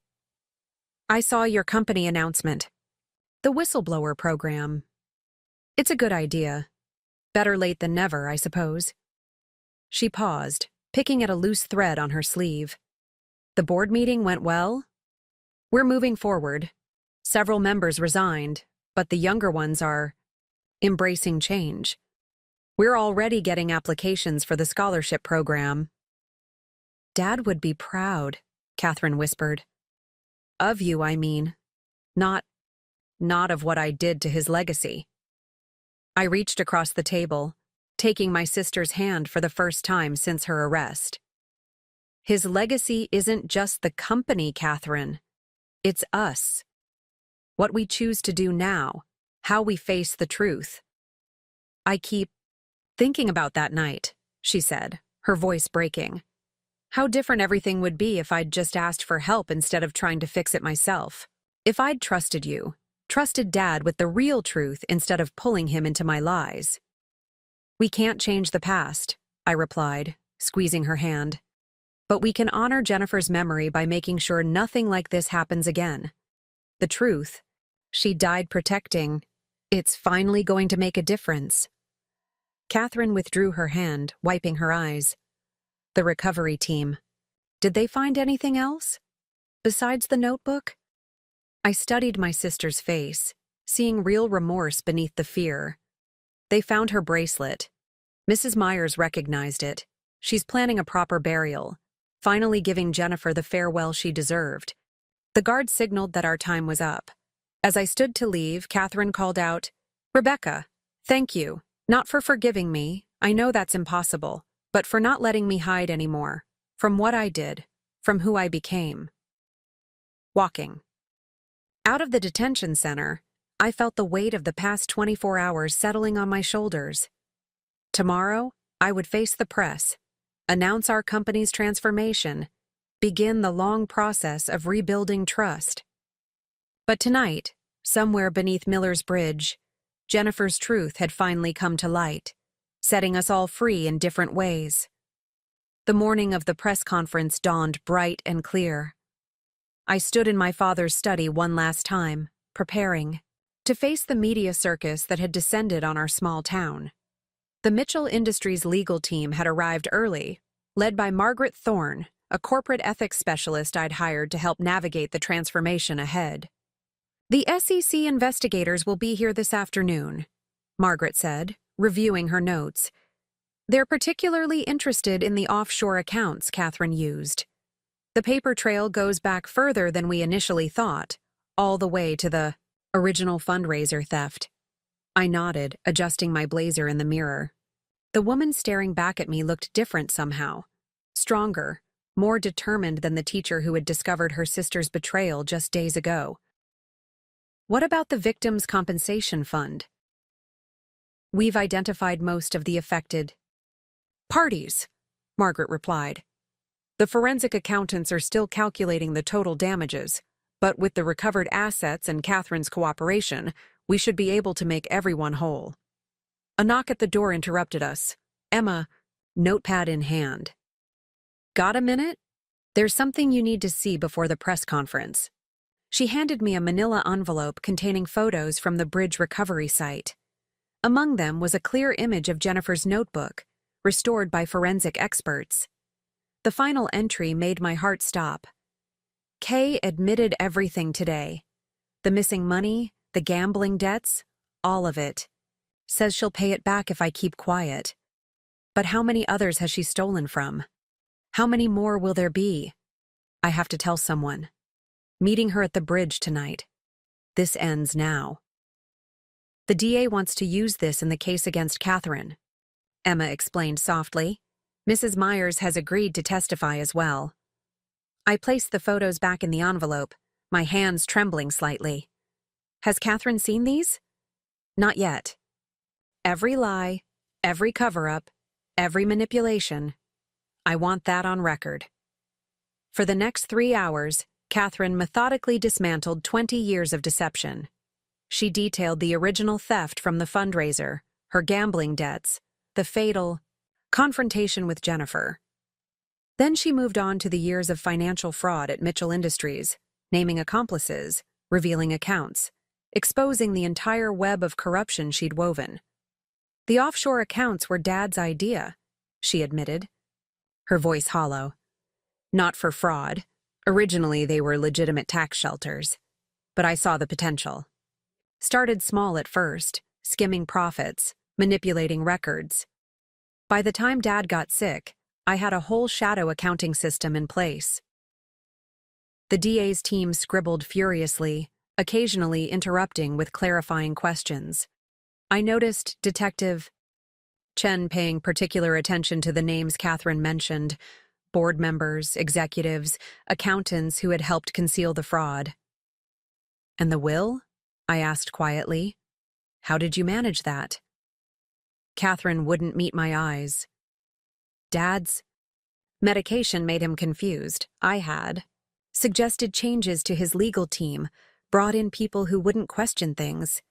The final version he signed, he thought he was approving routine company documents. Victoria Reed cleared her throat. My client understands that this confession, combined with her cooperation in recovering the stolen assets, will be considered in sentencing? The DA nodded grimly. The murder charge stays, but we're willing to discuss reducing it to second degree. The financial crimes? That depends on how much we can recover. As the legal teams haggled over details, I studied my sister's face. The polished mask she'd worn for so long had crumbled completely, revealing something I hadn't seen in years. Truth. My phone buzzed again. Claire, with updates from Mitchell Industries. The board was implementing our new oversight protocols, and the first applications for the Jennifer Myers Scholarship had started arriving. Among them was a letter from a current student at our old high school, describing how Jennifer's story had inspired her to speak up about irregularities in student government funds. There's something else, Catherine said suddenly, interrupting the legal discussions. Something I never told anyone, not even Dad. She pulled a folded paper from her jumpsuit pocket. The night Jennifer died, she left this in my car. I've carried it with me ever since. The paper was worn soft with age, Jennifer's handwriting, barely legible. Catherine, I know you're scared. I understand fear. It makes us do terrible things, but it's not too late to make this right. Meet me at the bridge tonight. We can fix this together. Find a way to pay back the money without destroying your future. You don't have to carry this alone. My vision blurred as I read Jennifer's final attempt to help the person who would take her life. Even at the end, she had offered understanding, a chance for redemption. She was better than me, Catherine whispered. Better than all of us. That's why I couldn't let her live. She reminded me of who I could have been, should have been. Detective Chen collected the note as evidence, but not before I saw Mrs. Myers' phone number hastily scrawled on the back. Jennifer's last act had been trying to call her mother for help. Outside, the autumn sun was setting, painting the detention center walls in shades of gold and shadow. My phone had dozens of missed calls, reporters, shareholders, employees all wanting statements about the company's future. But one message stood out, a text from Mrs. Myers. Just saw the press conference. Jennifer would be proud of what you're doing with the company. When you have time, I'd like to help with the foundation. Her story deserves to be more than just a tragedy. The days following Catherine's confession blurred together in a whirlwind of meetings, interviews, and legal proceedings. Mitchell. Industries headquarters had become ground zero for a corporate revolution that was making headlines across the country. The SEC investigators had set up camp in our conference rooms, while a stream of former employees came forward with their own stories of witnessing Catherine's fraud. I sat in my new office, reviewing the latest findings with Margaret Thorne. The scope of Catherine's deception was still unfolding. Shell companies nested within shell companies. A labyrinth of financial misdirection that would take months to fully unravel. The forensic accountants found something interesting, Margaret said, sliding a report across my desk. The pattern of fraud changed after your father's diagnosis, became more aggressive, less careful, almost desperate. Before I could respond, Claire burst in, her face flushed with excitement. You need to see this. Mrs. Myers just gave an interview to Emma. The video played on my office screen. Mrs. Myers standing at Miller's Bridge, surrounded by flowers and cards left by community members. Her voice was steady as she addressed the camera. For 20 years I lived with uncertainty. Now thanks to Rebecca Mitchell's courage, my daughter can finally rest in peace. But Jennifer's story isn't over, it's just beginning. The foundation bearing her name will ensure that other whistleblowers don't face the same fate she did. The interview cut to footage of the new Mitchell Industries initiatives, the scholarship program, the ethics training center, the whistleblower protection protocols. My own voice narrated the changes. We're not just rebuilding a company, we're redefining corporate responsibility. A knock at my office door interrupted the playback. Detective Chen entered, holding a thick file. We've finished processing the evidence from the bridge site. There's something you and Mrs. Myers should see. An hour later, we gathered in the police station's conference room. Mrs. Myers sat beside me, clutching her daughter's restored notebook. Detective Chen spread photographs across the table, underwater camera shots showing where Jennifer had been found. She didn't die from the fall, Chen explained gently. The autopsy shows she survived the initial impact. She was trying to climb out when Catherine pushed her back in, Mrs. Myers finished, her voice tight. My daughter fought until the end. I reached for her hand, feeling her strength as she squeezed back. The DA wants to revise the charges, Chen continued. This evidence suggests premeditation. They're considering first-degree murder. My phone buzzed. A message from the detention center. Catherine had learned about the new evidence and wanted to speak with me immediately. Mrs. Myers looked at me, understanding, in her eyes. Go, she said softly. I need to know why. We all do. The drive to the detention center felt different this time. The guards led me to a new section. Catherine had been moved to maximum security pending the revised charges. She sat hunched. At the metal table, the orange jumpsuit hanging loose on her frame. They found proof, she said as I sat down, about what really happened that night. You lied in your confession, I replied, keeping my voice level. It wasn't an accident. You went back to make sure she couldn't get out. Catherine's facade cracked completely. I was so angry, she whispered. She acted so righteous, so sure. She was doing the right thing. When she survived the fall, when I saw her trying to climb up, something in me snapped. The idea that she might still win, might still expose everything. She was trying to help you, I said, pulling out a copy of Jennifer's final note. Until the very end, she believed you could change. Tears streaked Catherine's face. I know. That's what made it worse. Her compassion, her integrity, everything I'd lost to greed and fear. Watching her die, knowing she was better than me, it broke something inside me.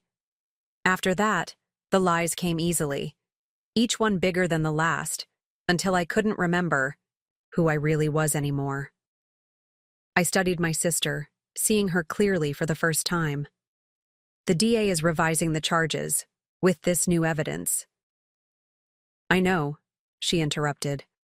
Life without parole, probably. Maybe I deserve worse.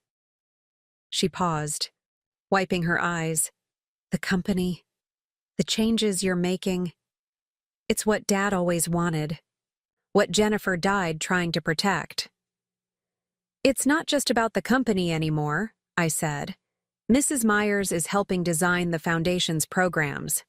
Jennifer's story is becoming a catalyst for real change. Catherine nodded slowly. When I saw her interview, she has more grace than I ever did, more than I deserve. She pushed a sealed envelope across the table. Will you give her this? It's everything I remember about that night. Every detail I left out of my confession. She deserves the whole truth. As I left the detention center, the sun was setting behind Mitchell Industries Tower.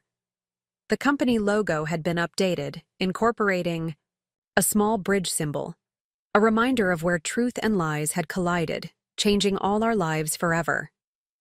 The weight of Catherine's final confession felt heavy in my bag as I drove to Mrs. Meyer's house. The modest suburban home was exactly as Jennifer had left it 2 decades ago. Her mother had preserved her daughter's room like a time capsule, waiting for answers that had taken 20 years to surface. Mrs. Myers opened the door before I could knock, as if she'd been watching for my arrival. The kitchen table was set with 2 cups of tea, family photos spread across its surface. I recognized Jennifer in many of them, school plays, sports teams, always with that determined smile. "How much worse is it?" she asked as I sat down. "The real story?" I placed Catherine's envelope between us. She wrote down everything, details she left out of the official confession. I haven't read it. I thought you should be the first. With trembling fingers, Mrs. Myers opened the envelope.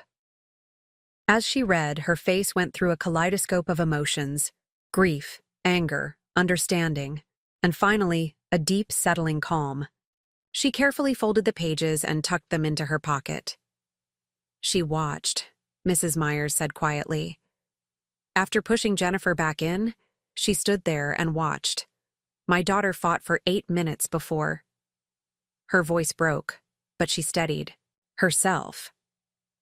8 minutes where Catherine could have helped, could have called for help. Instead, she watched. The tea grew cold between us as Mrs. Myers shared memories of Jennifer, her passion for justice, her dreams of becoming a lawyer, her habit of standing up for underdogs. "The scholarship program," she said suddenly.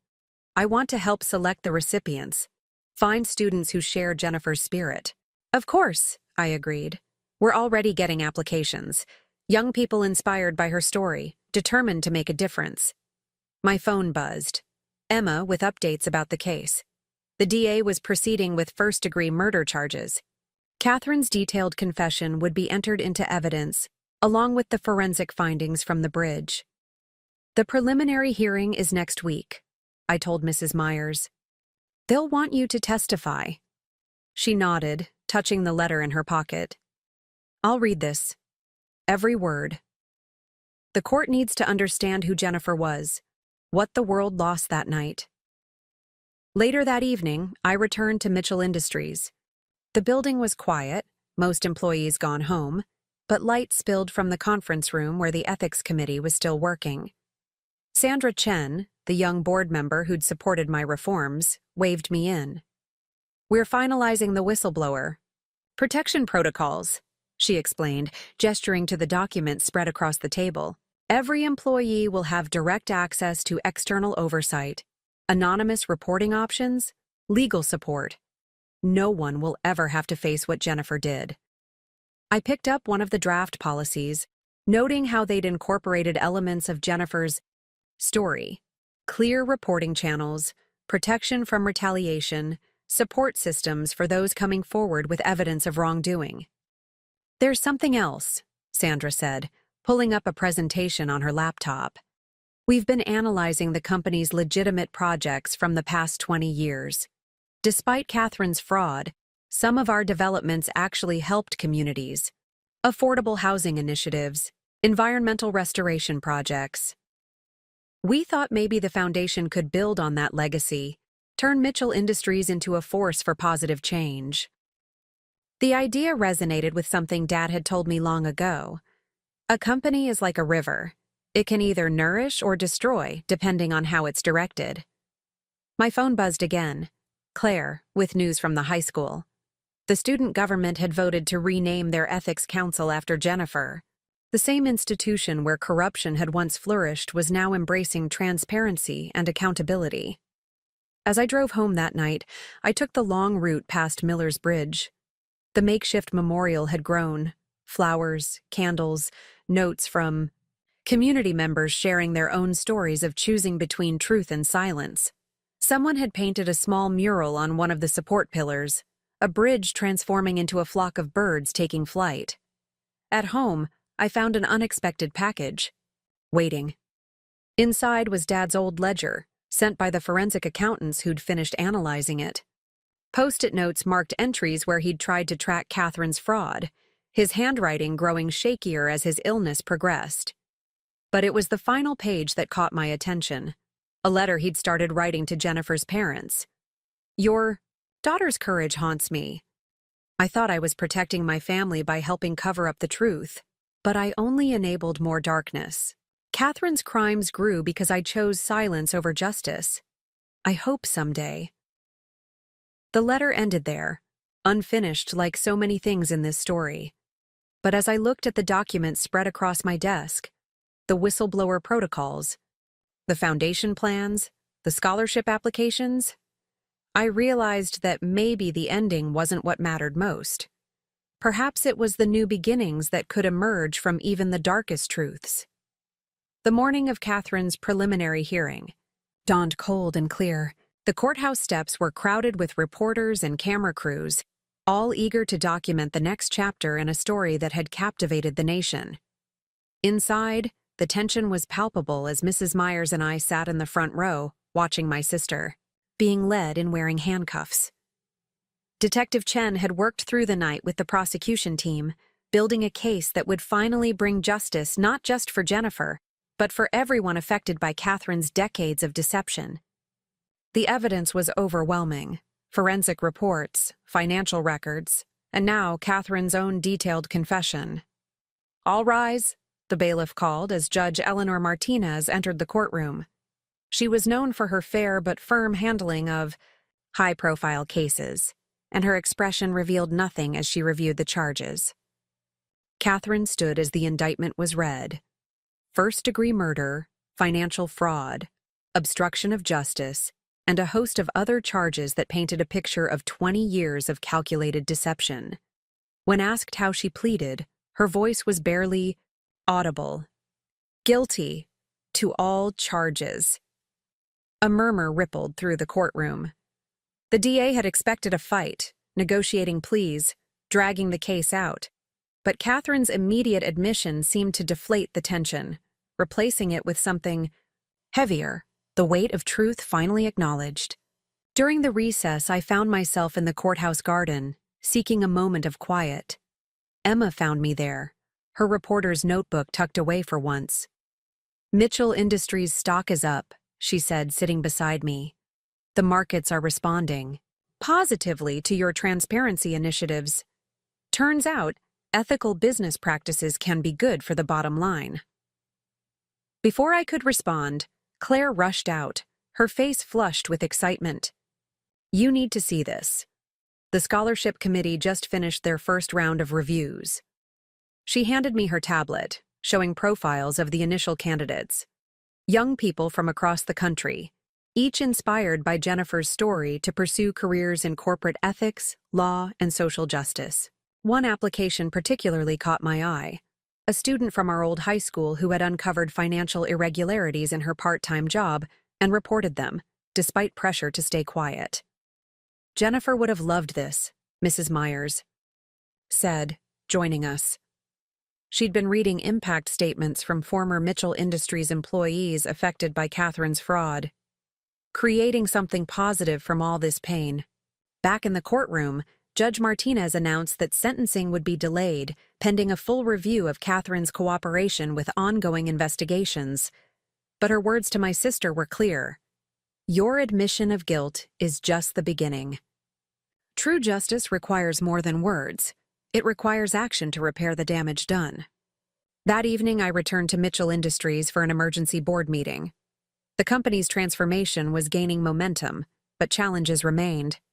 Sandra Chen presented the latest findings from our internal audit. "We've identified all The compromised accounts, she reported. The recovery team has already secured 60% of the misappropriated funds.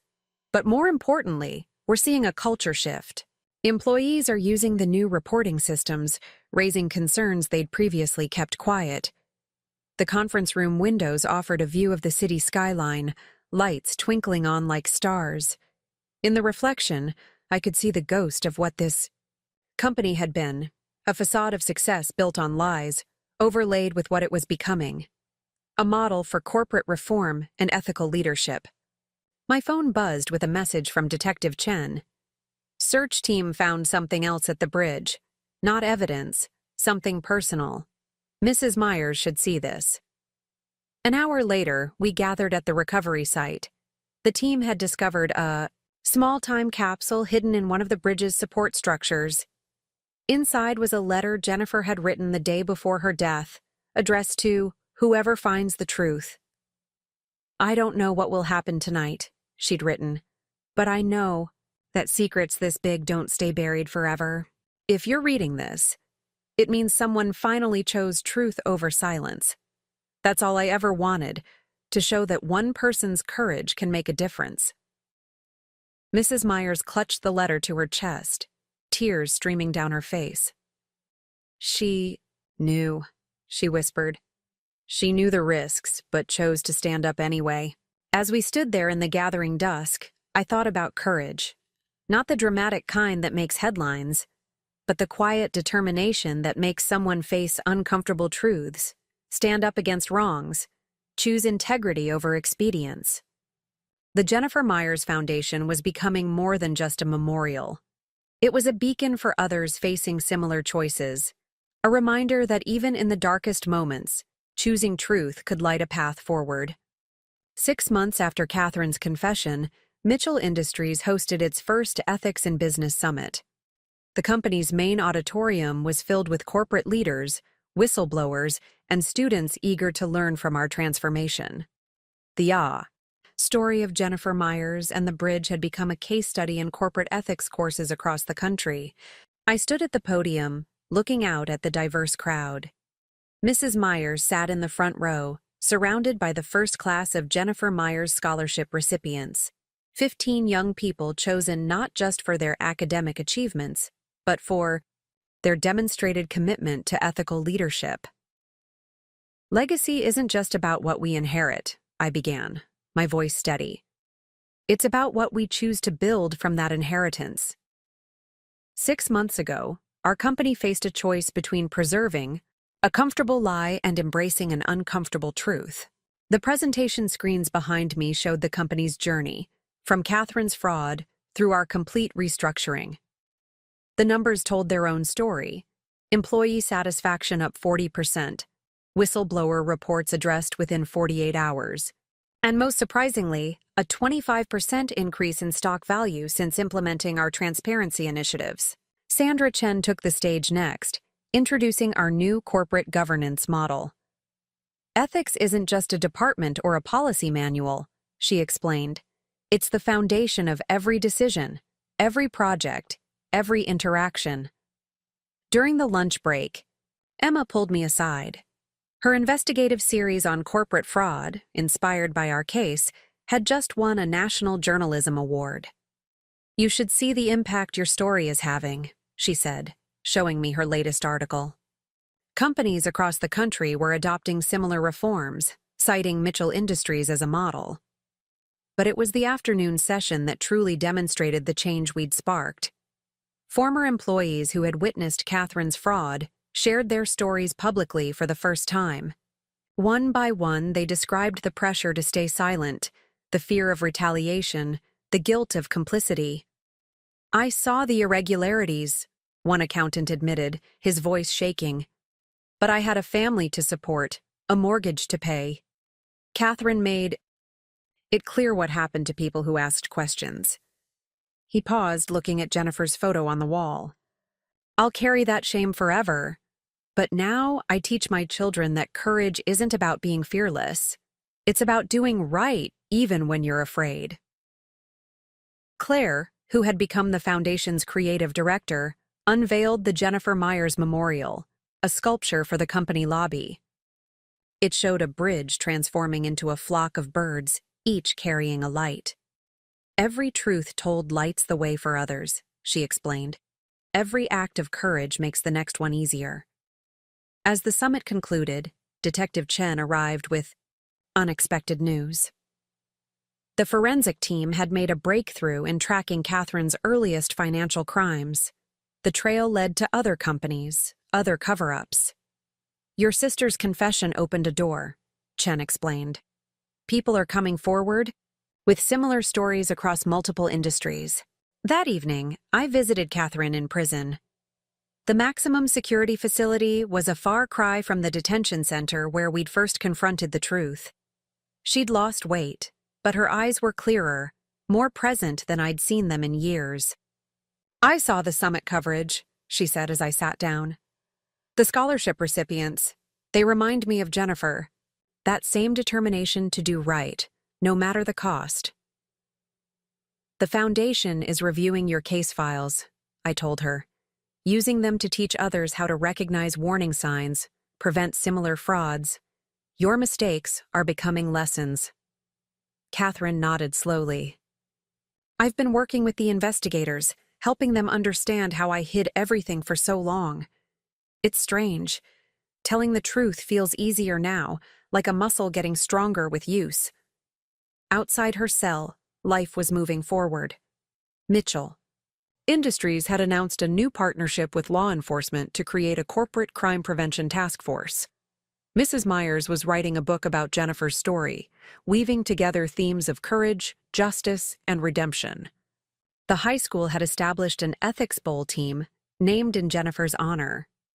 As I drove home that night, I passed Miller's Bridge. The memorial had been made permanent, a small garden with a plaque telling Jennifer's story. But it wasn't just about remembering anymore. It was about learning, changing, growing. The truth Jennifer died protecting had finally taken root, sprouting new possibilities for justice and reform. My phone buzzed with a message from one of the scholarship recipients. Just finished my first corporate internship. Use the whistleblower protocols you designed to report unsafe practices. Management actually listened. Change is possible. A year had passed since the discovery of Jennifer's letter in Dad's study. Mitchell Industries was hosting a memorial service to mark both the anniversary of her death and the dedication of the new Jennifer Myers Center for Corporate Ethics, a state-of-the-art facility built where the old high school gymnasium should have been. The autumn air was crisp as people gathered in the center's courtyard.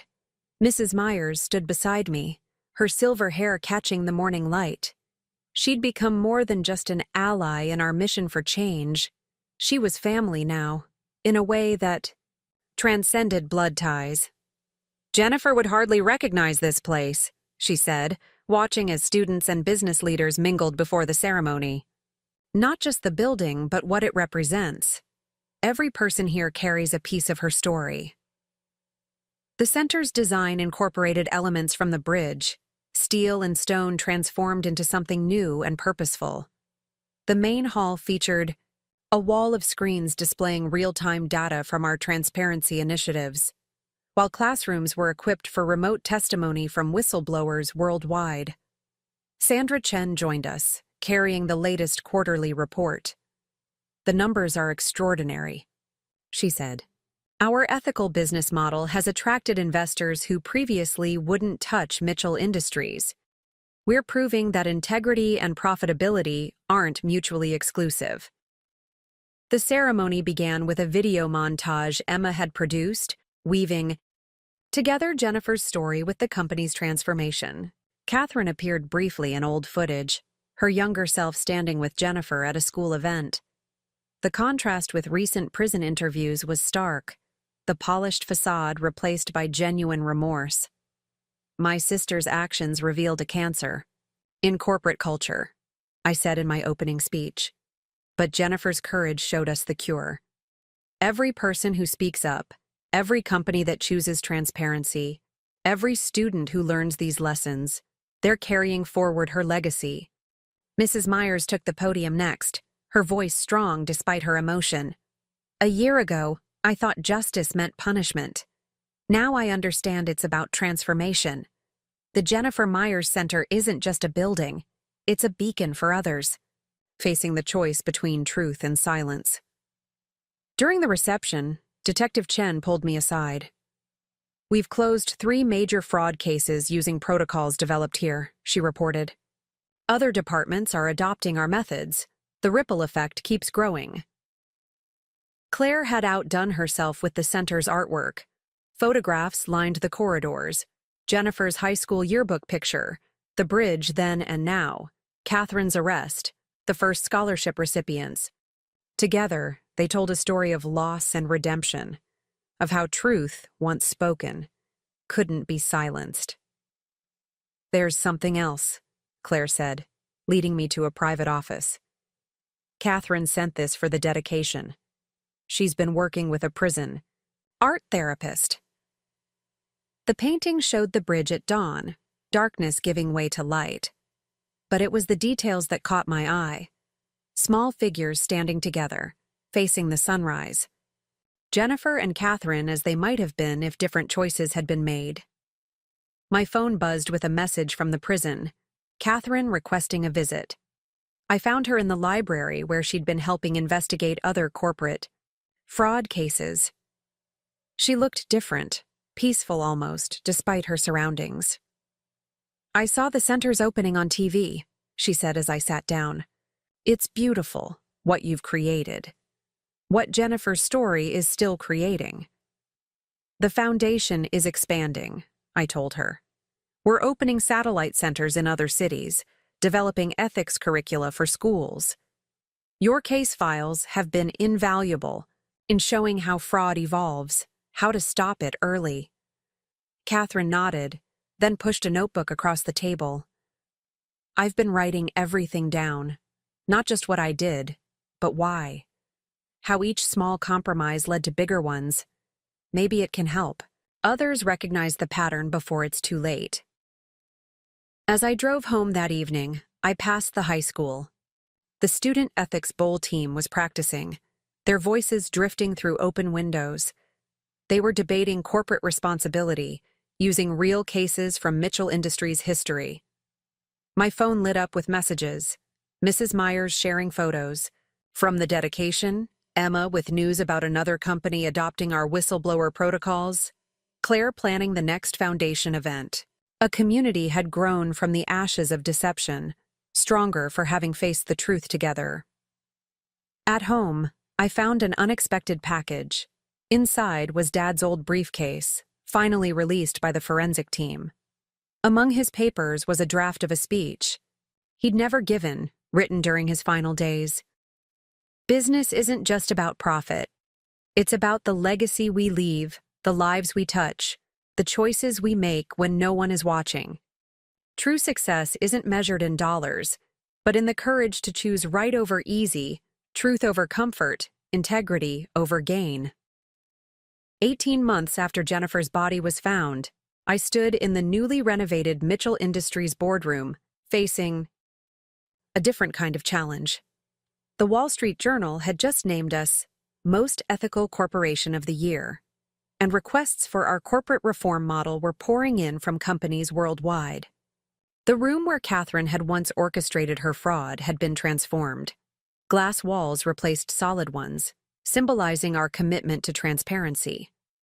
The old mahogany table was now in a museum exhibit about corporate fraud, replaced by a modern design that encouraged open dialogue. "Tokyo wants to implement our whistleblower program," Sandra Chen reported, pulling up global expansion data. "And the EU is considering legislation based on our transparency protocols, the Jennifer Myers model, they're calling it." I studied the data streaming across our screens, ethics violation reports, resolution times, financial impacts. Each number told a story of change, of people finding the courage to speak up, of companies choosing integrity over expedience. "There's something else," Claire said, entering with a thick folder. "The first impact report from the scholarship program. Every single recipient has initiated positive changes in their internship companies. The multiplier effect is extraordinary. The report included letters from scholarship students describing their experiences.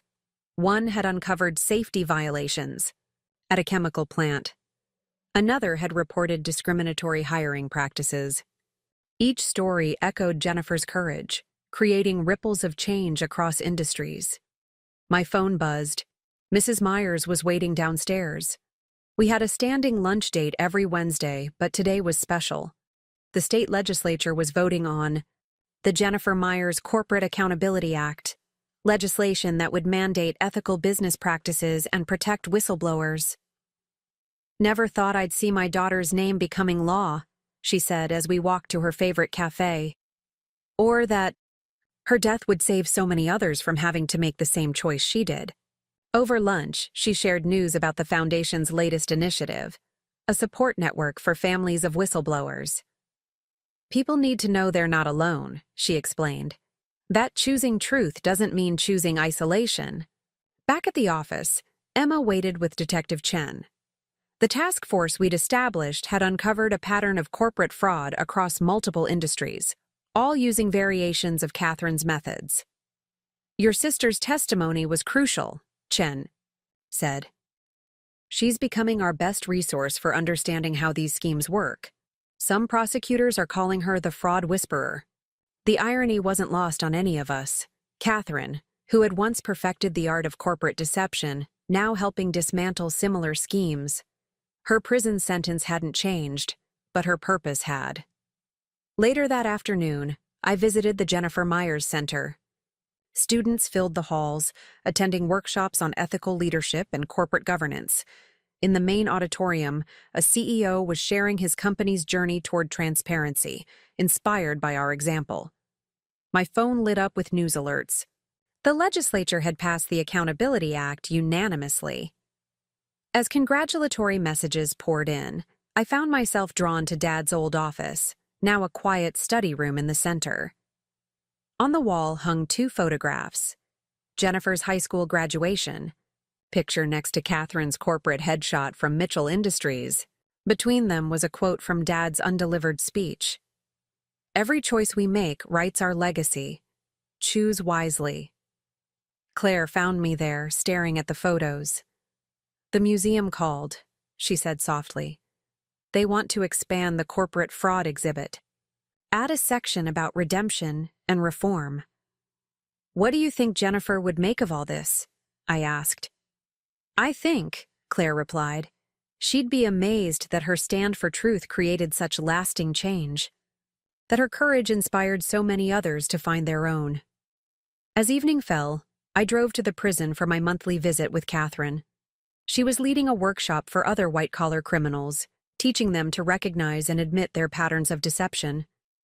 "The hardest part," she told her class as I entered, "isn't facing punishment. It's facing yourself.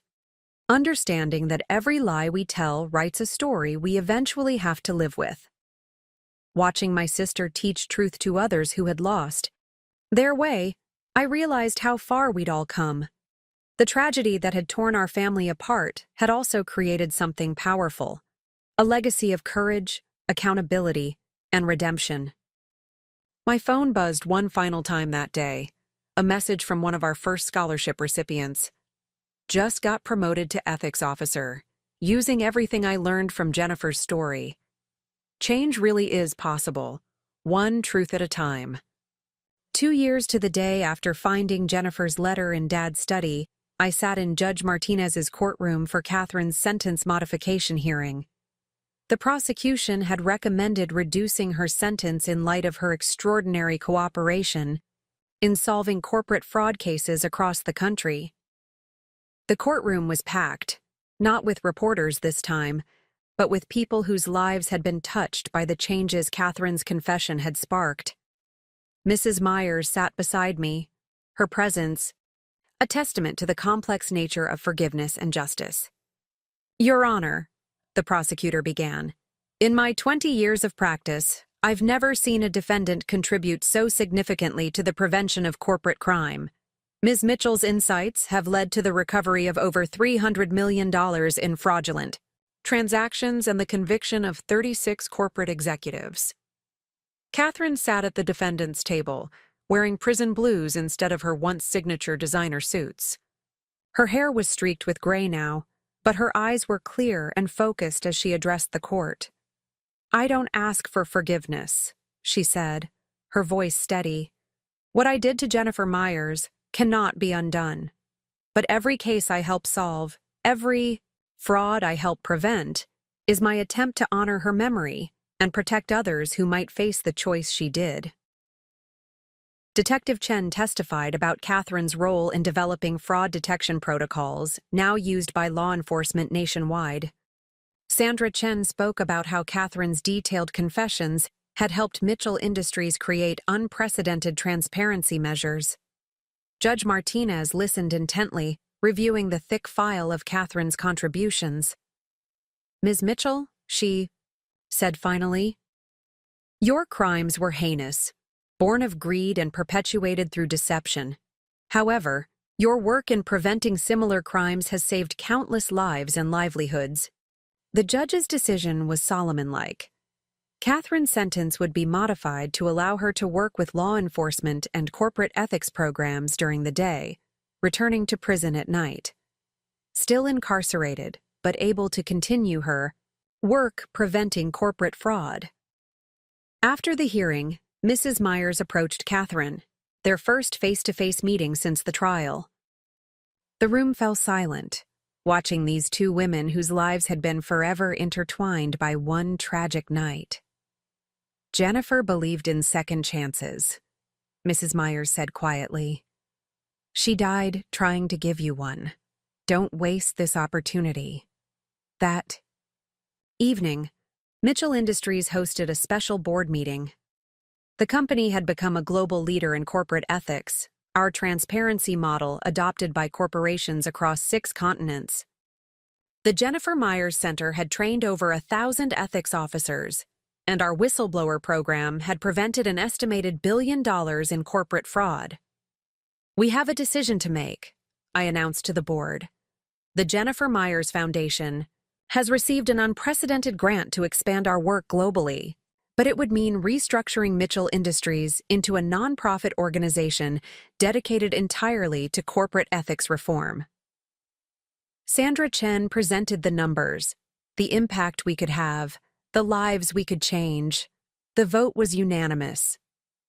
Mitchell Industries would complete its transformation from a symbol of corporate fraud to a force for global reform. Later that night, I visited Dad's grave, placing fresh flowers beside his headstone. The autumn wind rustled through nearby trees, reminding me of that first night when I'd found Jennifer's letter. My phone buzzed with messages: Claire sharing designs for the Foundation's global headquarters, Emma reporting on another corporation, adopting our ethics model, Mrs. Myers sending photos from the latest scholarship ceremony. A community built on truth had replaced one built on lies. At home, I found a letter from Catherine, written after the hearing. "Dear Rebecca, today reminded me of something Jennifer said that night on the bridge, before everything went wrong. She told me that true strength isn't in maintaining a lie, but in facing the truth, no matter the cost. I didn't understand then. I do now. What you've built from the ashes of my crimes is extraordinary. The company, the foundation, the center. They're all living tributes to Jennifer's courage. I can never undo what I did, but perhaps through this work, I can help ensure her death wasn't in vain. Thank you for not giving up on truth, even when it meant giving up on me. Your sister, Catherine." 3 years after finding Jennifer's letter, I stood at Miller's Bridge one last time. The structure had been transformed into a memorial park, its steel frame now supporting climbing vines and memorial plaques. The spot where Jennifer had fallen was marked by a small reflection pool, its surface catching the morning light. The Jennifer Myers Foundation had outgrown its original home at Mitchell Industries. Tomorrow, we would open our new global headquarters, a modern campus dedicated to corporate ethics reform and whistleblower protection. But today, I needed to revisit where everything began. Mrs. Myers joined me at the bridge, her arm linked with mine. She'd become the Foundation's most powerful speaker, traveling worldwide to share Jennifer's story. "It's strange," she said, watching the water below. "For 20 years I could barely look at this place. Now it feels like hallowed ground." My phone buzzed with updates. Catherine was leading a training session for FBI agents on corporate fraud detection. The Jennifer Myers Corporate Accountability Act had been adopted by 12 more states. Our latest class of scholarship recipients had just graduated, each heading to positions where they could influence corporate culture. Claire arrived with the final proofs for the Foundation's annual report. The cover showed the bridge at sunrise, but with a new addition: hundreds of paper cranes hanging from its frame, each bearing the name of a whistleblower who had found courage through Jennifer's story. "The museum exhibition is ready too," she said, showing me photos on her tablet. The display included Catherine's original confession, Dad's unfinished letter, and the evidence that had finally brought truth to light. But it also showed what had grown from that darkness: the Ethics Center, the Foundation, the lives changed. Sandra Chen pulled up in her electric car, carrying fresh data from our global initiatives. Corporate fraud rates had dropped significantly in regions adopting our transparency protocols. The Jennifer Myers model was becoming the global standard for ethical business practices. "Tokyo implementing the full program next month," she reported. "The EU's version goes into effect in January. We're seeing interest from emerging markets too." Detective Chen arrived next, bringing news from the Corporate Crime Task Force. Catherine's insights had helped them prevent another major fraud scheme, saving thousands of jobs and millions in investments. Though still imprisoned, my sister had found a way to turn her expertise toward healing rather than harm. Emma joined us last, her camera capturing the moment for a documentary about corporate reform. She'd won a Pulitzer for her series on whistleblower protection, inspired by Jennifer's story. "The piece airs next week," she said. "We're calling it Bridge to Truth: How One Woman's Courage Changed Corporate America." As we gathered at the bridge, this unlikely family brought together by tragedy and transformation, I thought about the journey that had brought us here, the letter that had exposed decades of lies, the sister whose crimes had sparked a movement for change, the legacy of a young woman who chose truth over silence. My phone lit up with a message from Catherine. "Just finished training the new agents. One of them was a Jennifer Myers scholar. Your work, Rebecca, it's reaching further than we ever imagined." Mrs. Myers touched the memorial plaque, her fingers tracing Jennifer's name. "She wanted to change the world," she said softly. "She has, just not in the way any of us expected." The Foundation's new campus was visible from the bridge, a complex of glass and steel designed for transparency and collaboration. Tomorrow, it would fill with ethics officers, corporate reformers, and whistleblower advocates from around the world. But its heart would always be here, at this bridge where one person's courage had started a revolution. "You know what Jennifer wrote in her last diary entry?" Mrs. Myers asked, pulling out a worn notebook. She said, "Truth is like a river. You can dam it, divert it, try to contain it, but eventually it finds its way to the light." As the sun climbed higher, casting long shadows across the memorial park, I thought about rivers and bridges, truth and transformation. The $2 million Catherine had tried to steal had become billions in prevented fraud. The secret she'd killed to protect had sparked global corporate reform. Jennifer's silenced voice now spoke through thousands of others. My phone buzzed one final time, a message from one of our first scholarship recipients, now a corporate ethics officer in Silicon Valley. "Just prevented another fraud attempt using the Jennifer Myers protocols. Her story saved us. Some legacies only grow stronger with time." Looking out over the water, I saw not just the past with its pain and betrayal, but the future with its endless possibilities for change. The bridge stood as it always had, but its meaning had transformed, no longer a place of tragedy, but a symbol of courage, truth, and the power of one person's choice to stand firm against corruption. The story that began with a hidden letter had become a global movement, and somewhere I like to think Jennifer knew that her sacrifice had not been in vain.